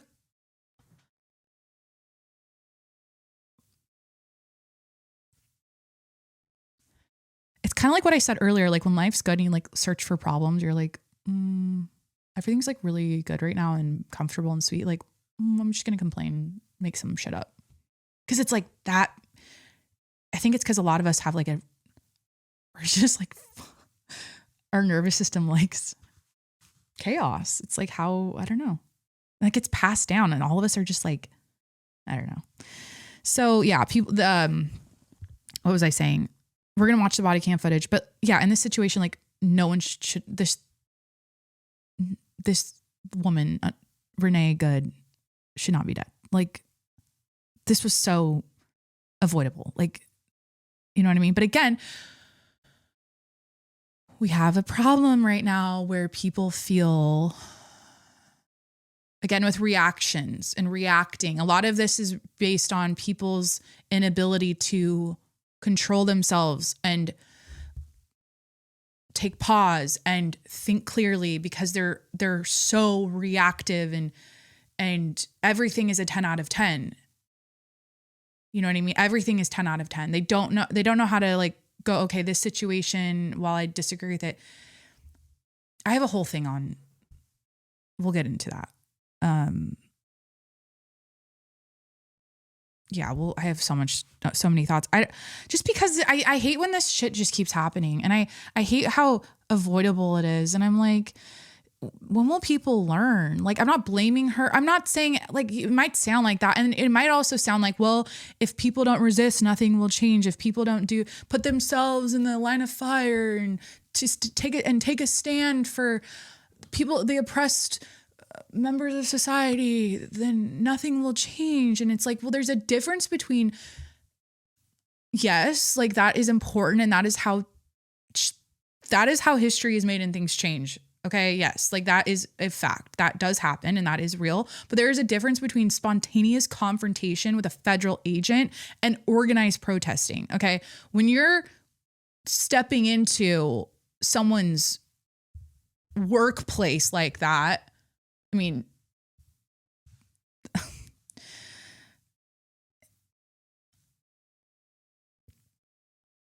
it sounds like I'm blaming her, but I'm just saying, like, people don't this is the issue we have in our country. People don't know how, they don't respect authority. Like they don't respect. It's like when I grew up, and I guess it's because it's like, yeah, you're hardcore, like it's not hardcore Catholic, but I always was taught to respect authority. Hey, Jacqueline, yeah, it sucks. The rules suck, but it was always like, hey, as a kid, I'm like, yeah, I know I don't make the rules. I don't make the rules, but I follow them. It sucks. Like but nothing you do, no amount of like getting in the ICE agent's face or blocking their car or filming them and calling them a cunt, or like in this or whatever. I'm sure so many people have called them all the names in the book. I've been using that word a little too loosely on this show recently. I'm sorry. They're going to do at the end of the day, they're there to do a job. They're going to do it. No matter what you do, they're going to do it. You're just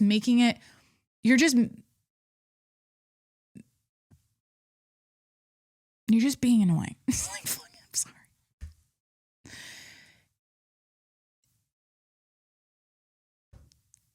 Just like, can people fucking sit on their hands for 3 years until this administration's like, I mean, I guess, like, can you just like, people just don't respect authority. They don't fucking care. It's like, it's gone out the window. They just don't care. They're like desensitized. It's like, they don't.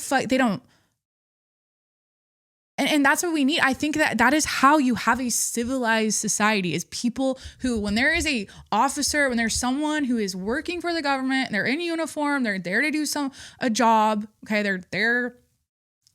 It's like, these guys are rolling in. Okay. We're going to step back and let them do their job. You might not think it's fair. You might think it's the worst thing in the world. You might think whatever, like you could think, but as a citizen of this country, I sound so like preachy.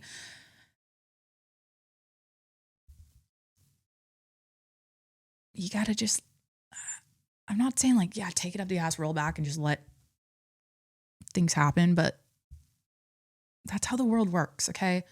It's just how the world works. And it's nothing you do is going to give you power over, like is going to stop them. Like nothing you do. You might think, oh, if enough people protest, enough people shout, enough people scream, it'll change. You guys, it's just gonna fucking, like, this will be a thing, and then it won't be a thing, okay? And then you're like, well, if this is gonna lead, if we don't stop it now, it's gonna lead. It's like, I don't love it the ice raid thing, I don't love it. I think it sucks. I think a lot of these videos I've seen of them like pulling grandmas away from their, it's just sad. You know what I mean? Like people that have lived here forever. And I think there's a better way to handle it. But at the end of the day, like it's a overreaction to everything. And then it's an inability, overreaction to everything, inability to, inability to keep your composure and like respect authority. And yeah, not saying this is, again, no one should be dead in this situation. Let's watch the body cam footage. Like, I don't know.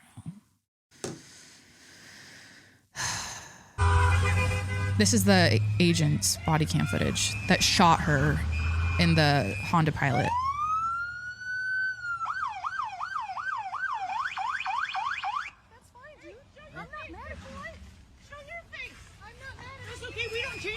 Every morning, just so you know. It'll be the same plate when you come talk to us later. That's fine. U.S. citizen. You want to come at us? You want to come at us? I say go get yourself some lunch, big boy. Go ahead. Out of the car. Get out of the fucking car. Get out of the car.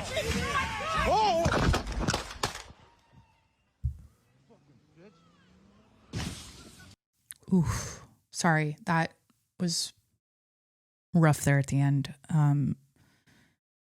Before he shoots, he's like, whoa, like she's hitting him. Like, if you want to know my take on it, like she used her car to hit him, to attempt to hit him. Like literally you can see it in this video to a T. It's his body cam. You can see her doing that. For him to react by shooting her, fuck, man. Like, you know what I mean? Like, it sucks. And I looked up the laws. I'm like, what are the laws on this? Provoking ICE isn't a specific crime, but interfering with their operations, obstructing justice, or assaulting an officer are federal crimes. Well, individuals have rights to remain silent, refuse. This is more about like if they come and try to take you away.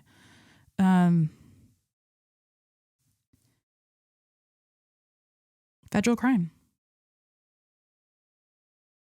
I don't know, dude. It sucks. All of this shit sucks. There's a dog in the car. Everyone's like, is the dog okay? It's sad. I don't know how else to say it other than it's very sad. This did not need to happen. I don't like saying, oh, this is a lesson. And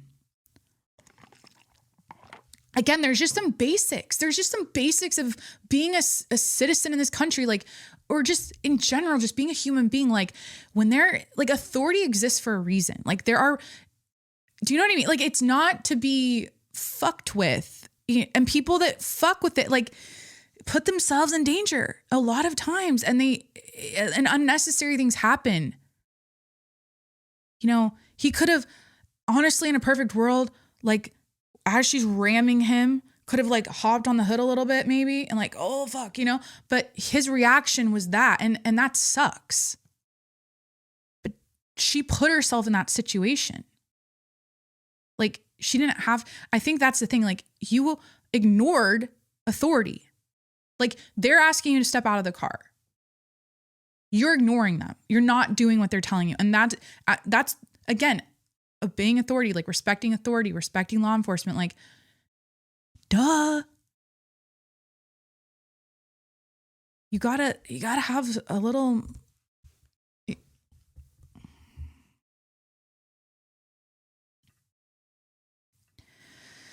So yeah, I don't know. I hate talking about this stuff. I get like too fired up and I don't like feeling this way. It's just so sad. And she was a mom and she was, yeah. So I think the people that are pissed, like I get what, like I always take like a really principled stance on shit that's very black and white, and there's not a lot of room for, no, I love nuance. I'm just saying with rules and stuff and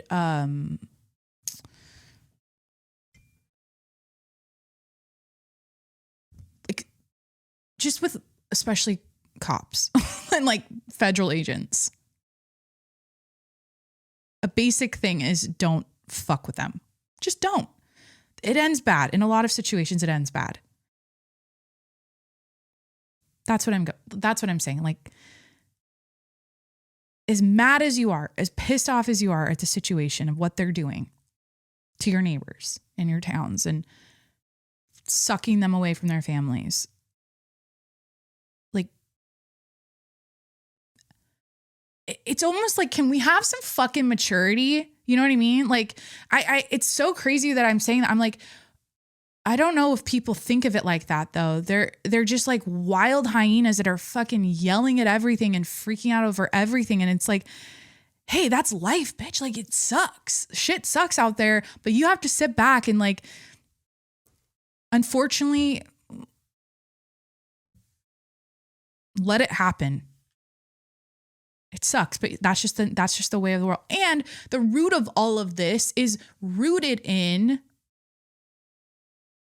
legal stuff. Like, it's all about legalities and rules and that's back to what I was saying. Like, that is the problem and people's disrespecting of the rules of how the world works. And when you do that, there are consequences. Okay, 101 human being, what did you learn when you were 5? There are consequences to your actions. That's it. When there's a rule and you break it, there are consequences, period. I'm not saying the woman should be dead. I'm saying, like, when you come here legally and like you do, it sucks. I think, again, there's a better way. I don't agree with the way they're going about it at all. Like, I think it just sucks. I don't get the point. It's very brazen and like aggressive but there we go. Moving on because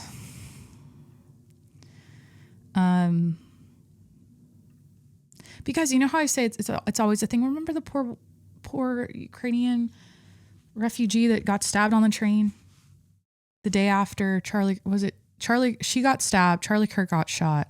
Kimmel was off air the next week.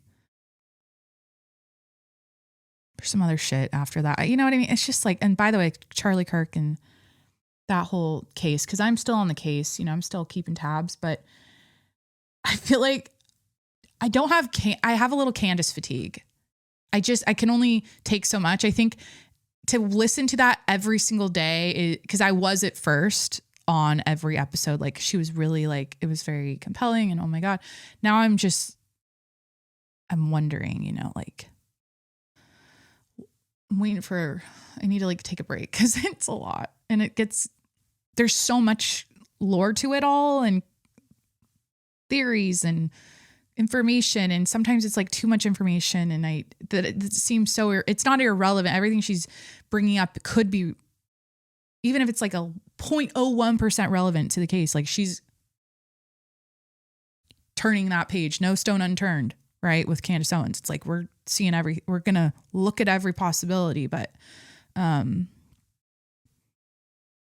yeah, I've kind of like gone off of being glued or of that for a little bit.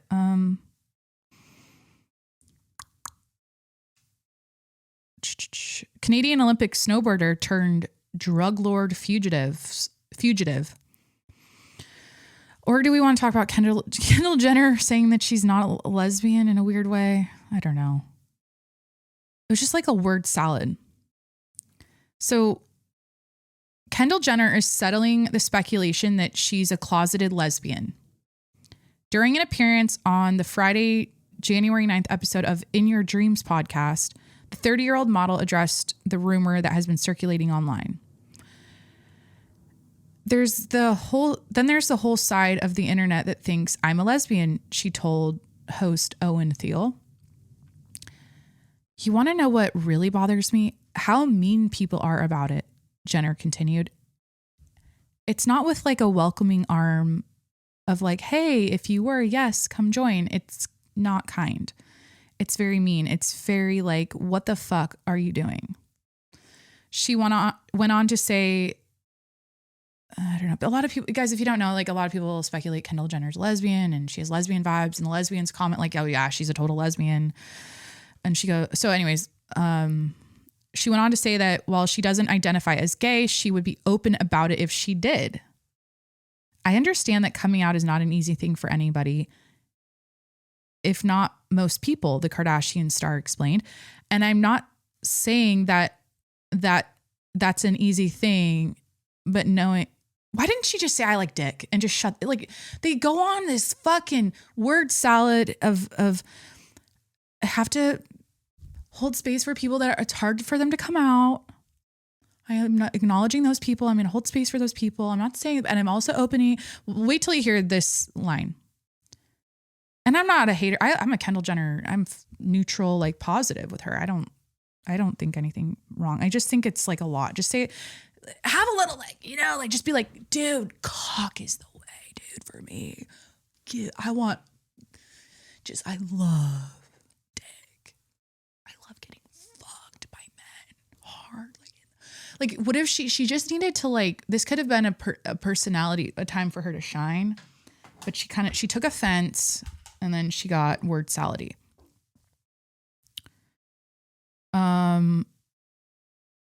Okay, I understand that coming out is not an easy thing for anybody, if not most people.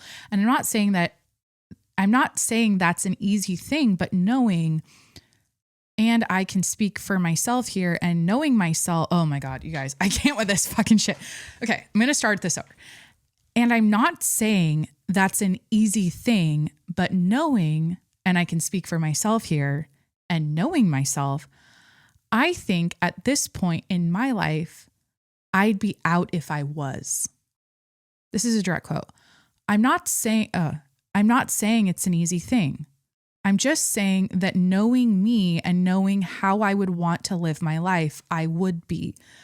I'd have no problem being that. That is a lot of saying the same thing in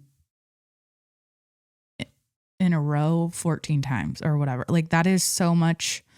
Jenner added, I think that there's this whole narrative that I'm hiding this thing. I've seen really fucked up things that are like, it's bad for business. And I'm like, what? How? I don't understand it. All's to say, as of today, I am not. She concluded, I don't think I will be, but I'm not closing doors to experiences in life. That's a funny way of telling everyone that you're a lesbian. You know what I mean? Like, I just think it's funny. When people have to say like, I want all the experiences that life has to offer. If that changes for me someday, if I all of a sudden get a whiff of the puss and and my brain decides that I want to put my mouth around it, and I'll clock in to the lesbian life. I don't know. Like,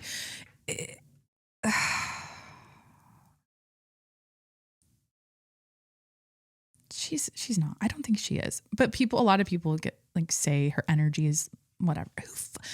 Who fucking cares? I like this article. And then we'll talk about the Olympian guy and then we'll wrap it up.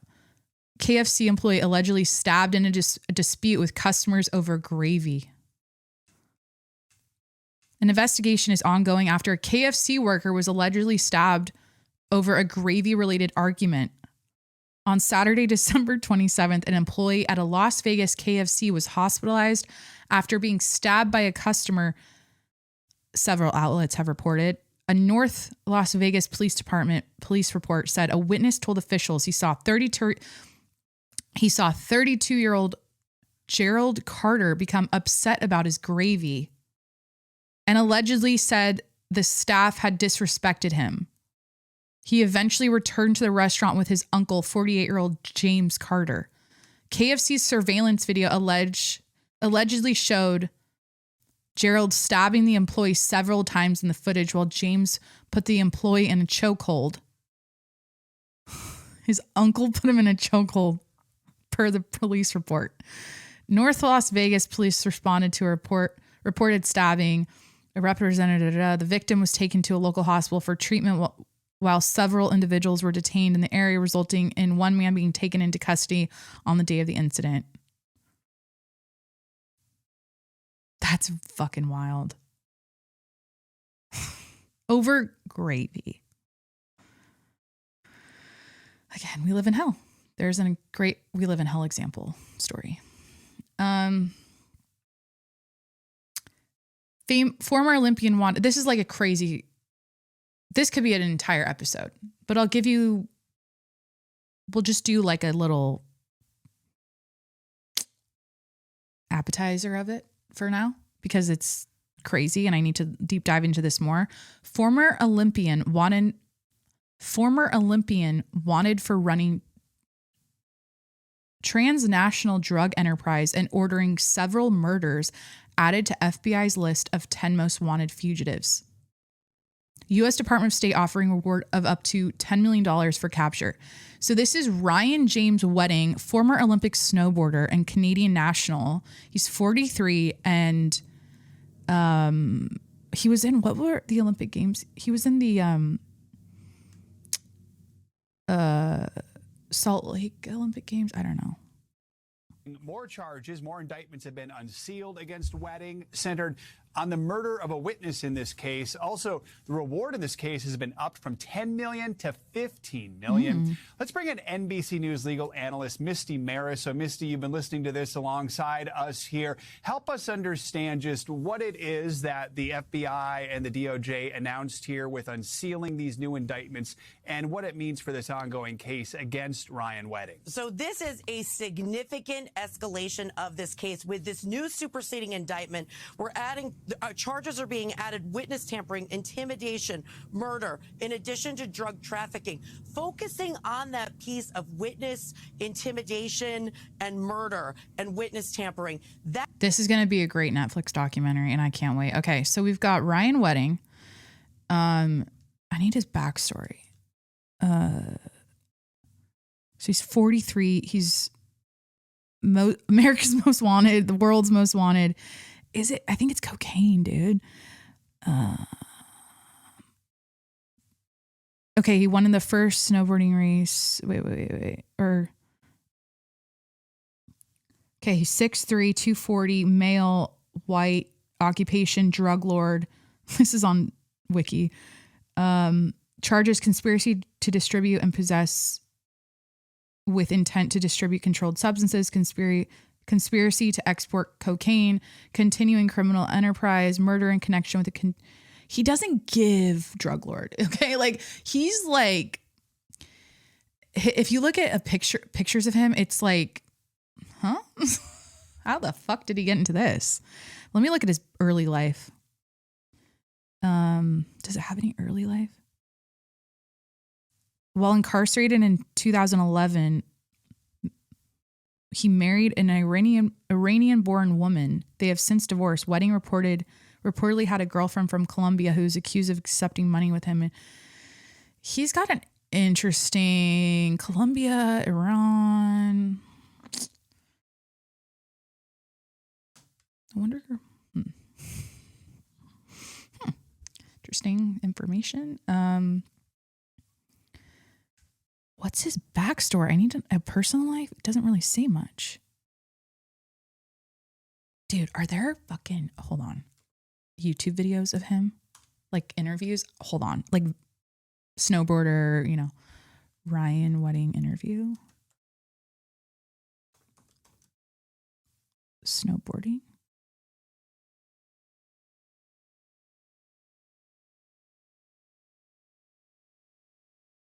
How long has this been a thing? I feel like it's recent. Corey he's like, hey, you need to talk about this on your podcast.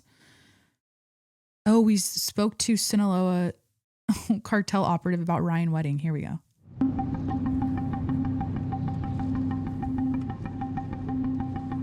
We're about to meet with someone who's part of the Sinaloa cartel. And there's one question we want to ask. What do they know about Ryan Wedding? Make no mistake about it. Ryan Wedding is a modern-day iteration of El Chapo Guzman. Ryan Wedding remains one of the top threats to Canadian public safety. Guys, you just have to look up a picture of him. It is so... I'm sorry. That's why it's crazy. It's just like, he's just too white, kind of bald and wholesome looking. Like he looks like he works at a gym or something, or like he just has like a dad, like just a white suburban dad vibe. Just, you know, how the fuck, I want to know how the fuck he got into this. He's being protected by the Sinaloa. What's that? I'm so sorry, ADHD right now. Like, there was this other documentary about drug smuggling. We just watched it it was like a football player that was involved in it. I think it was a football player. He met some people and one thing led to another, and then he was smuggling drugs or like doing, yeah. That was called Cocaine Quarterback. Who is that guy? Cocaine. Kind of another one of those like,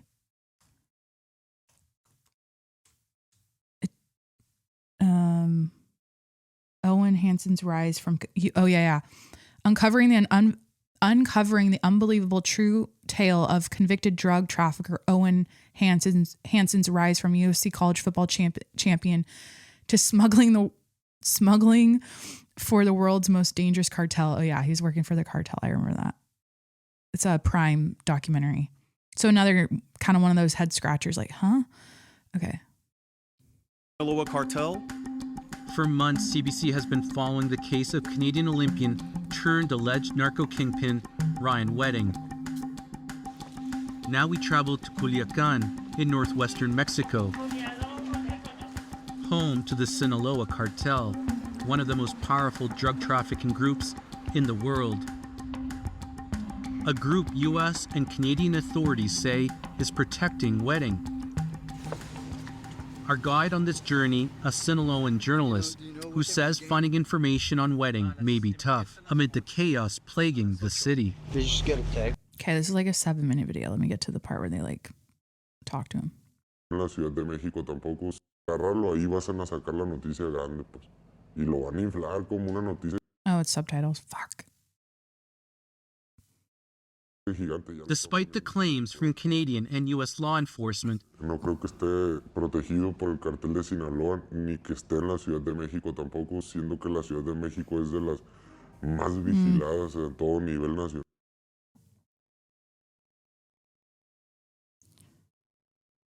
Damn it, the comments are turned off.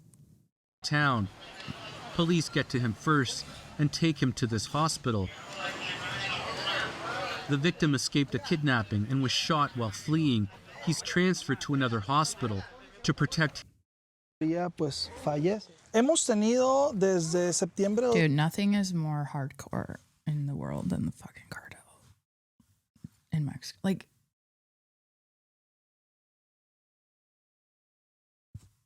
I think they're the worst of the worst.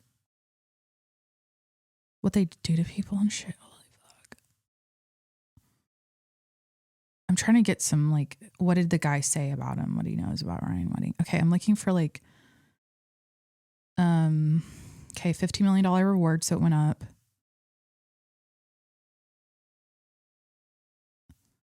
I mean, this is like a guy you see on Hinge where you're like, I'm not saying I think he's hot or anything. I'm just saying, like, he probably pulled a lot of, what am I saying?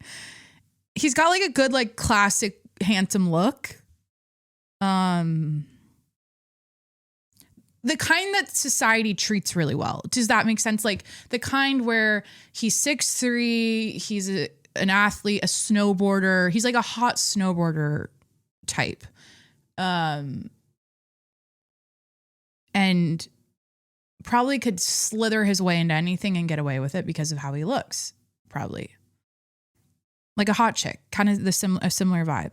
He's not that hot, but he has enough in that department going for him where that's probably worked in his favor. They probably used him as he's a good face. I think, do drug lords, they kind of have to have, they don't really, drug lords are kind of behind the scenes though. they're behind. Well, it's all behind the scenes, but like it helps when they're hot or they're good looking. I think. I don't know. For making deals, I fucking don't know anything, but I'm looking for like an interview of like a past snowboarder, Ryan Wedding. This might be the only delivery service. Shut the fuck up. How long is this episode? I said I'm not doing 3 hours. Okay, wait. Ryan Wedding snowboarding 2002. All these videos are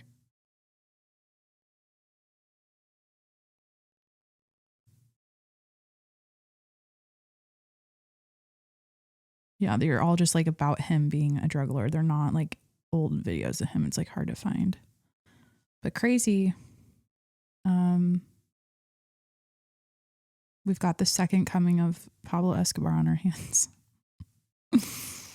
Cool. So maybe I should just turn this into like a crime podcast. That's like what are the things that, okay, what gets me off and what isn't it? What did I say?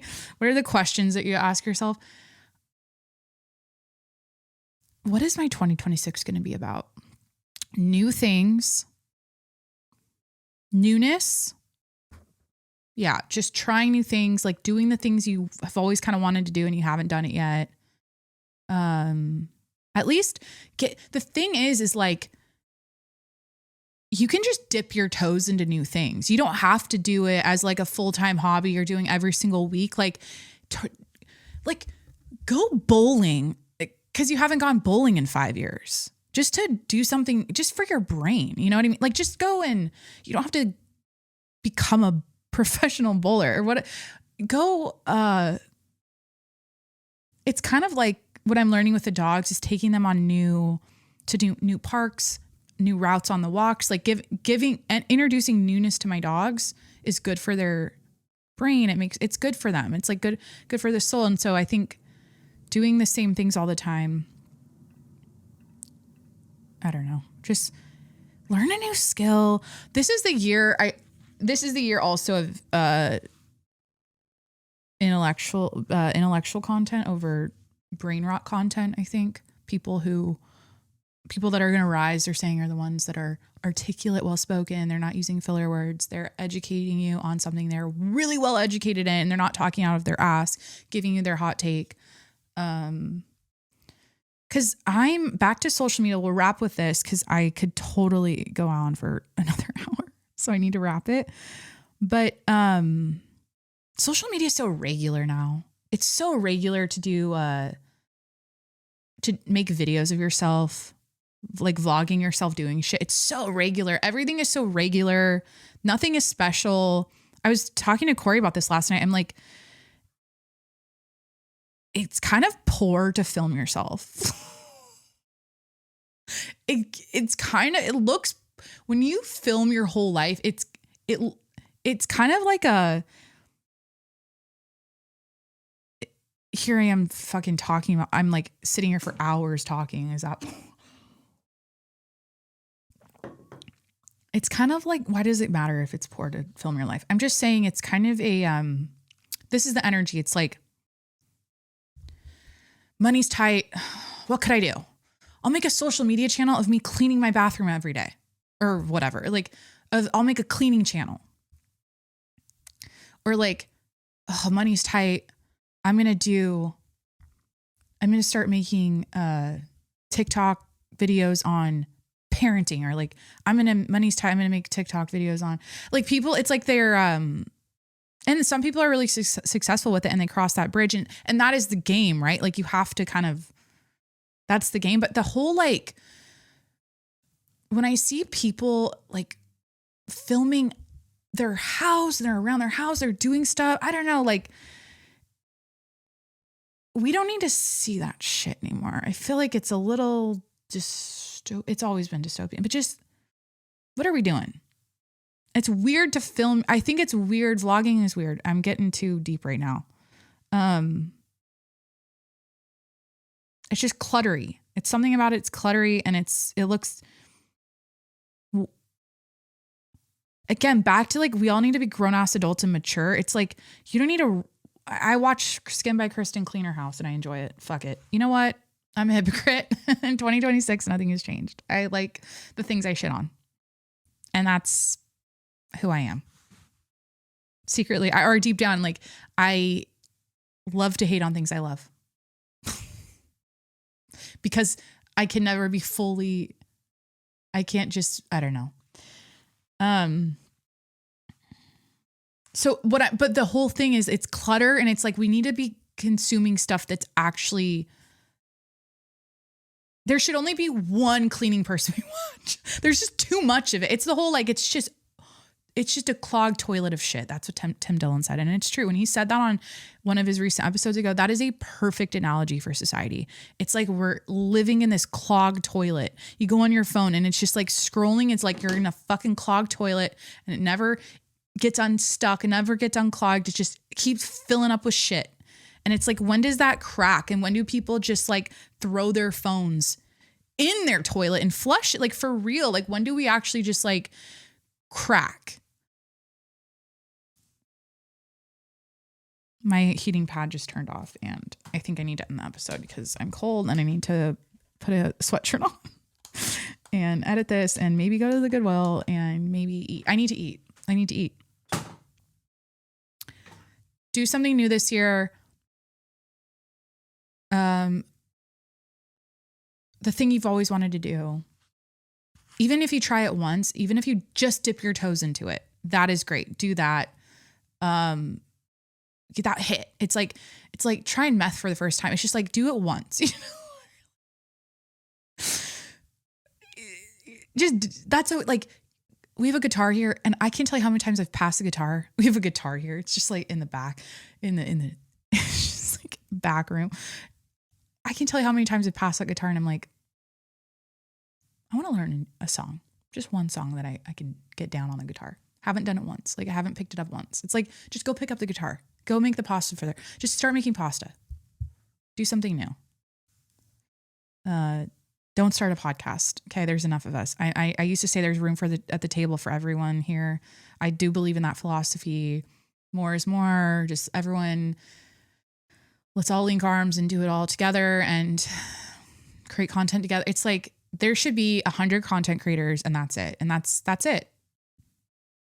And it's like when there used to only be 3 TV channels, like that should, it was like CBS, ABC, NBC, right? And that was all you could watch. It's like, that's how it needs to be with content creators. And that's why I unfollow so many people. I'm rambling. I don't like this. Okay. Thank you. Thank you for being here. Happy New Year. Welcome back to hell. I'll try not to do these rants, but it's so hard. It's so hard not to like get fired up about society and how dumb people are, like, and immature. Everyone is so fucking immature. You might think I'm being immature on this episode, which I have been a million times. On this episode, I'm talking about when it comes to basics of being a human. And like, I just go back to the word respect and discipline and things that are not easy for people. Like, it's so hard for people to have respect, to be self-disciplined, to keep their fucking composure. That is like the hardest thing. It is so easy to scream and yell and shout and cry and run over an ICE agent, like, in your neighborhood. Like, that is the easy low-hanging fruit. Like, anyone could just fucking react. It's easy. You don't get a prize for that, okay? You get a prize for... No one gets a prize for it. Okay. You get a prize.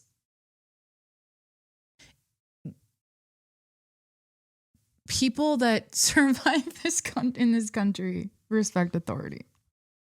Look at all the examples of all these unnecessary shootings. It's like, if they just respected authority. You know, look at all the examples. How many times do we have to see someone die in a really unfortunate, awful way for people to wake up and go, okay, it's time to respect authority? How many more times? It's very simple. Like, I don't get why it shouldn't be. Why is it a conversation to be outraged by what? I mean, it is, because it's awful what happened. It you can acknowledge that and also go, well, if you have your head screwed on straight, you would understand what the underlying thing is there and why it took place. Like, anyways. All right. Happy New Year. Thank you for being here. Thanks for hanging out. Thanks for supporting the show and joining me for another season. Please hit that subscribe button wherever you're listening right now. I'm on Apple, Spotify, Google Podcasts, Stitcher, Breaker, Overcast, wherever you listen to podcasts. Please hit that subscribe button and review the show 5 stars while you're there. Subscribe to my YouTube channel. This is a video and audio podcast. Subscribe to my YouTube channel. And finally, if you want to support the show, patreon.com/TJMS. Patreon.com/TJMS. All right. That's it. Thanks for hanging out, and I'll talk to you next week. Bye.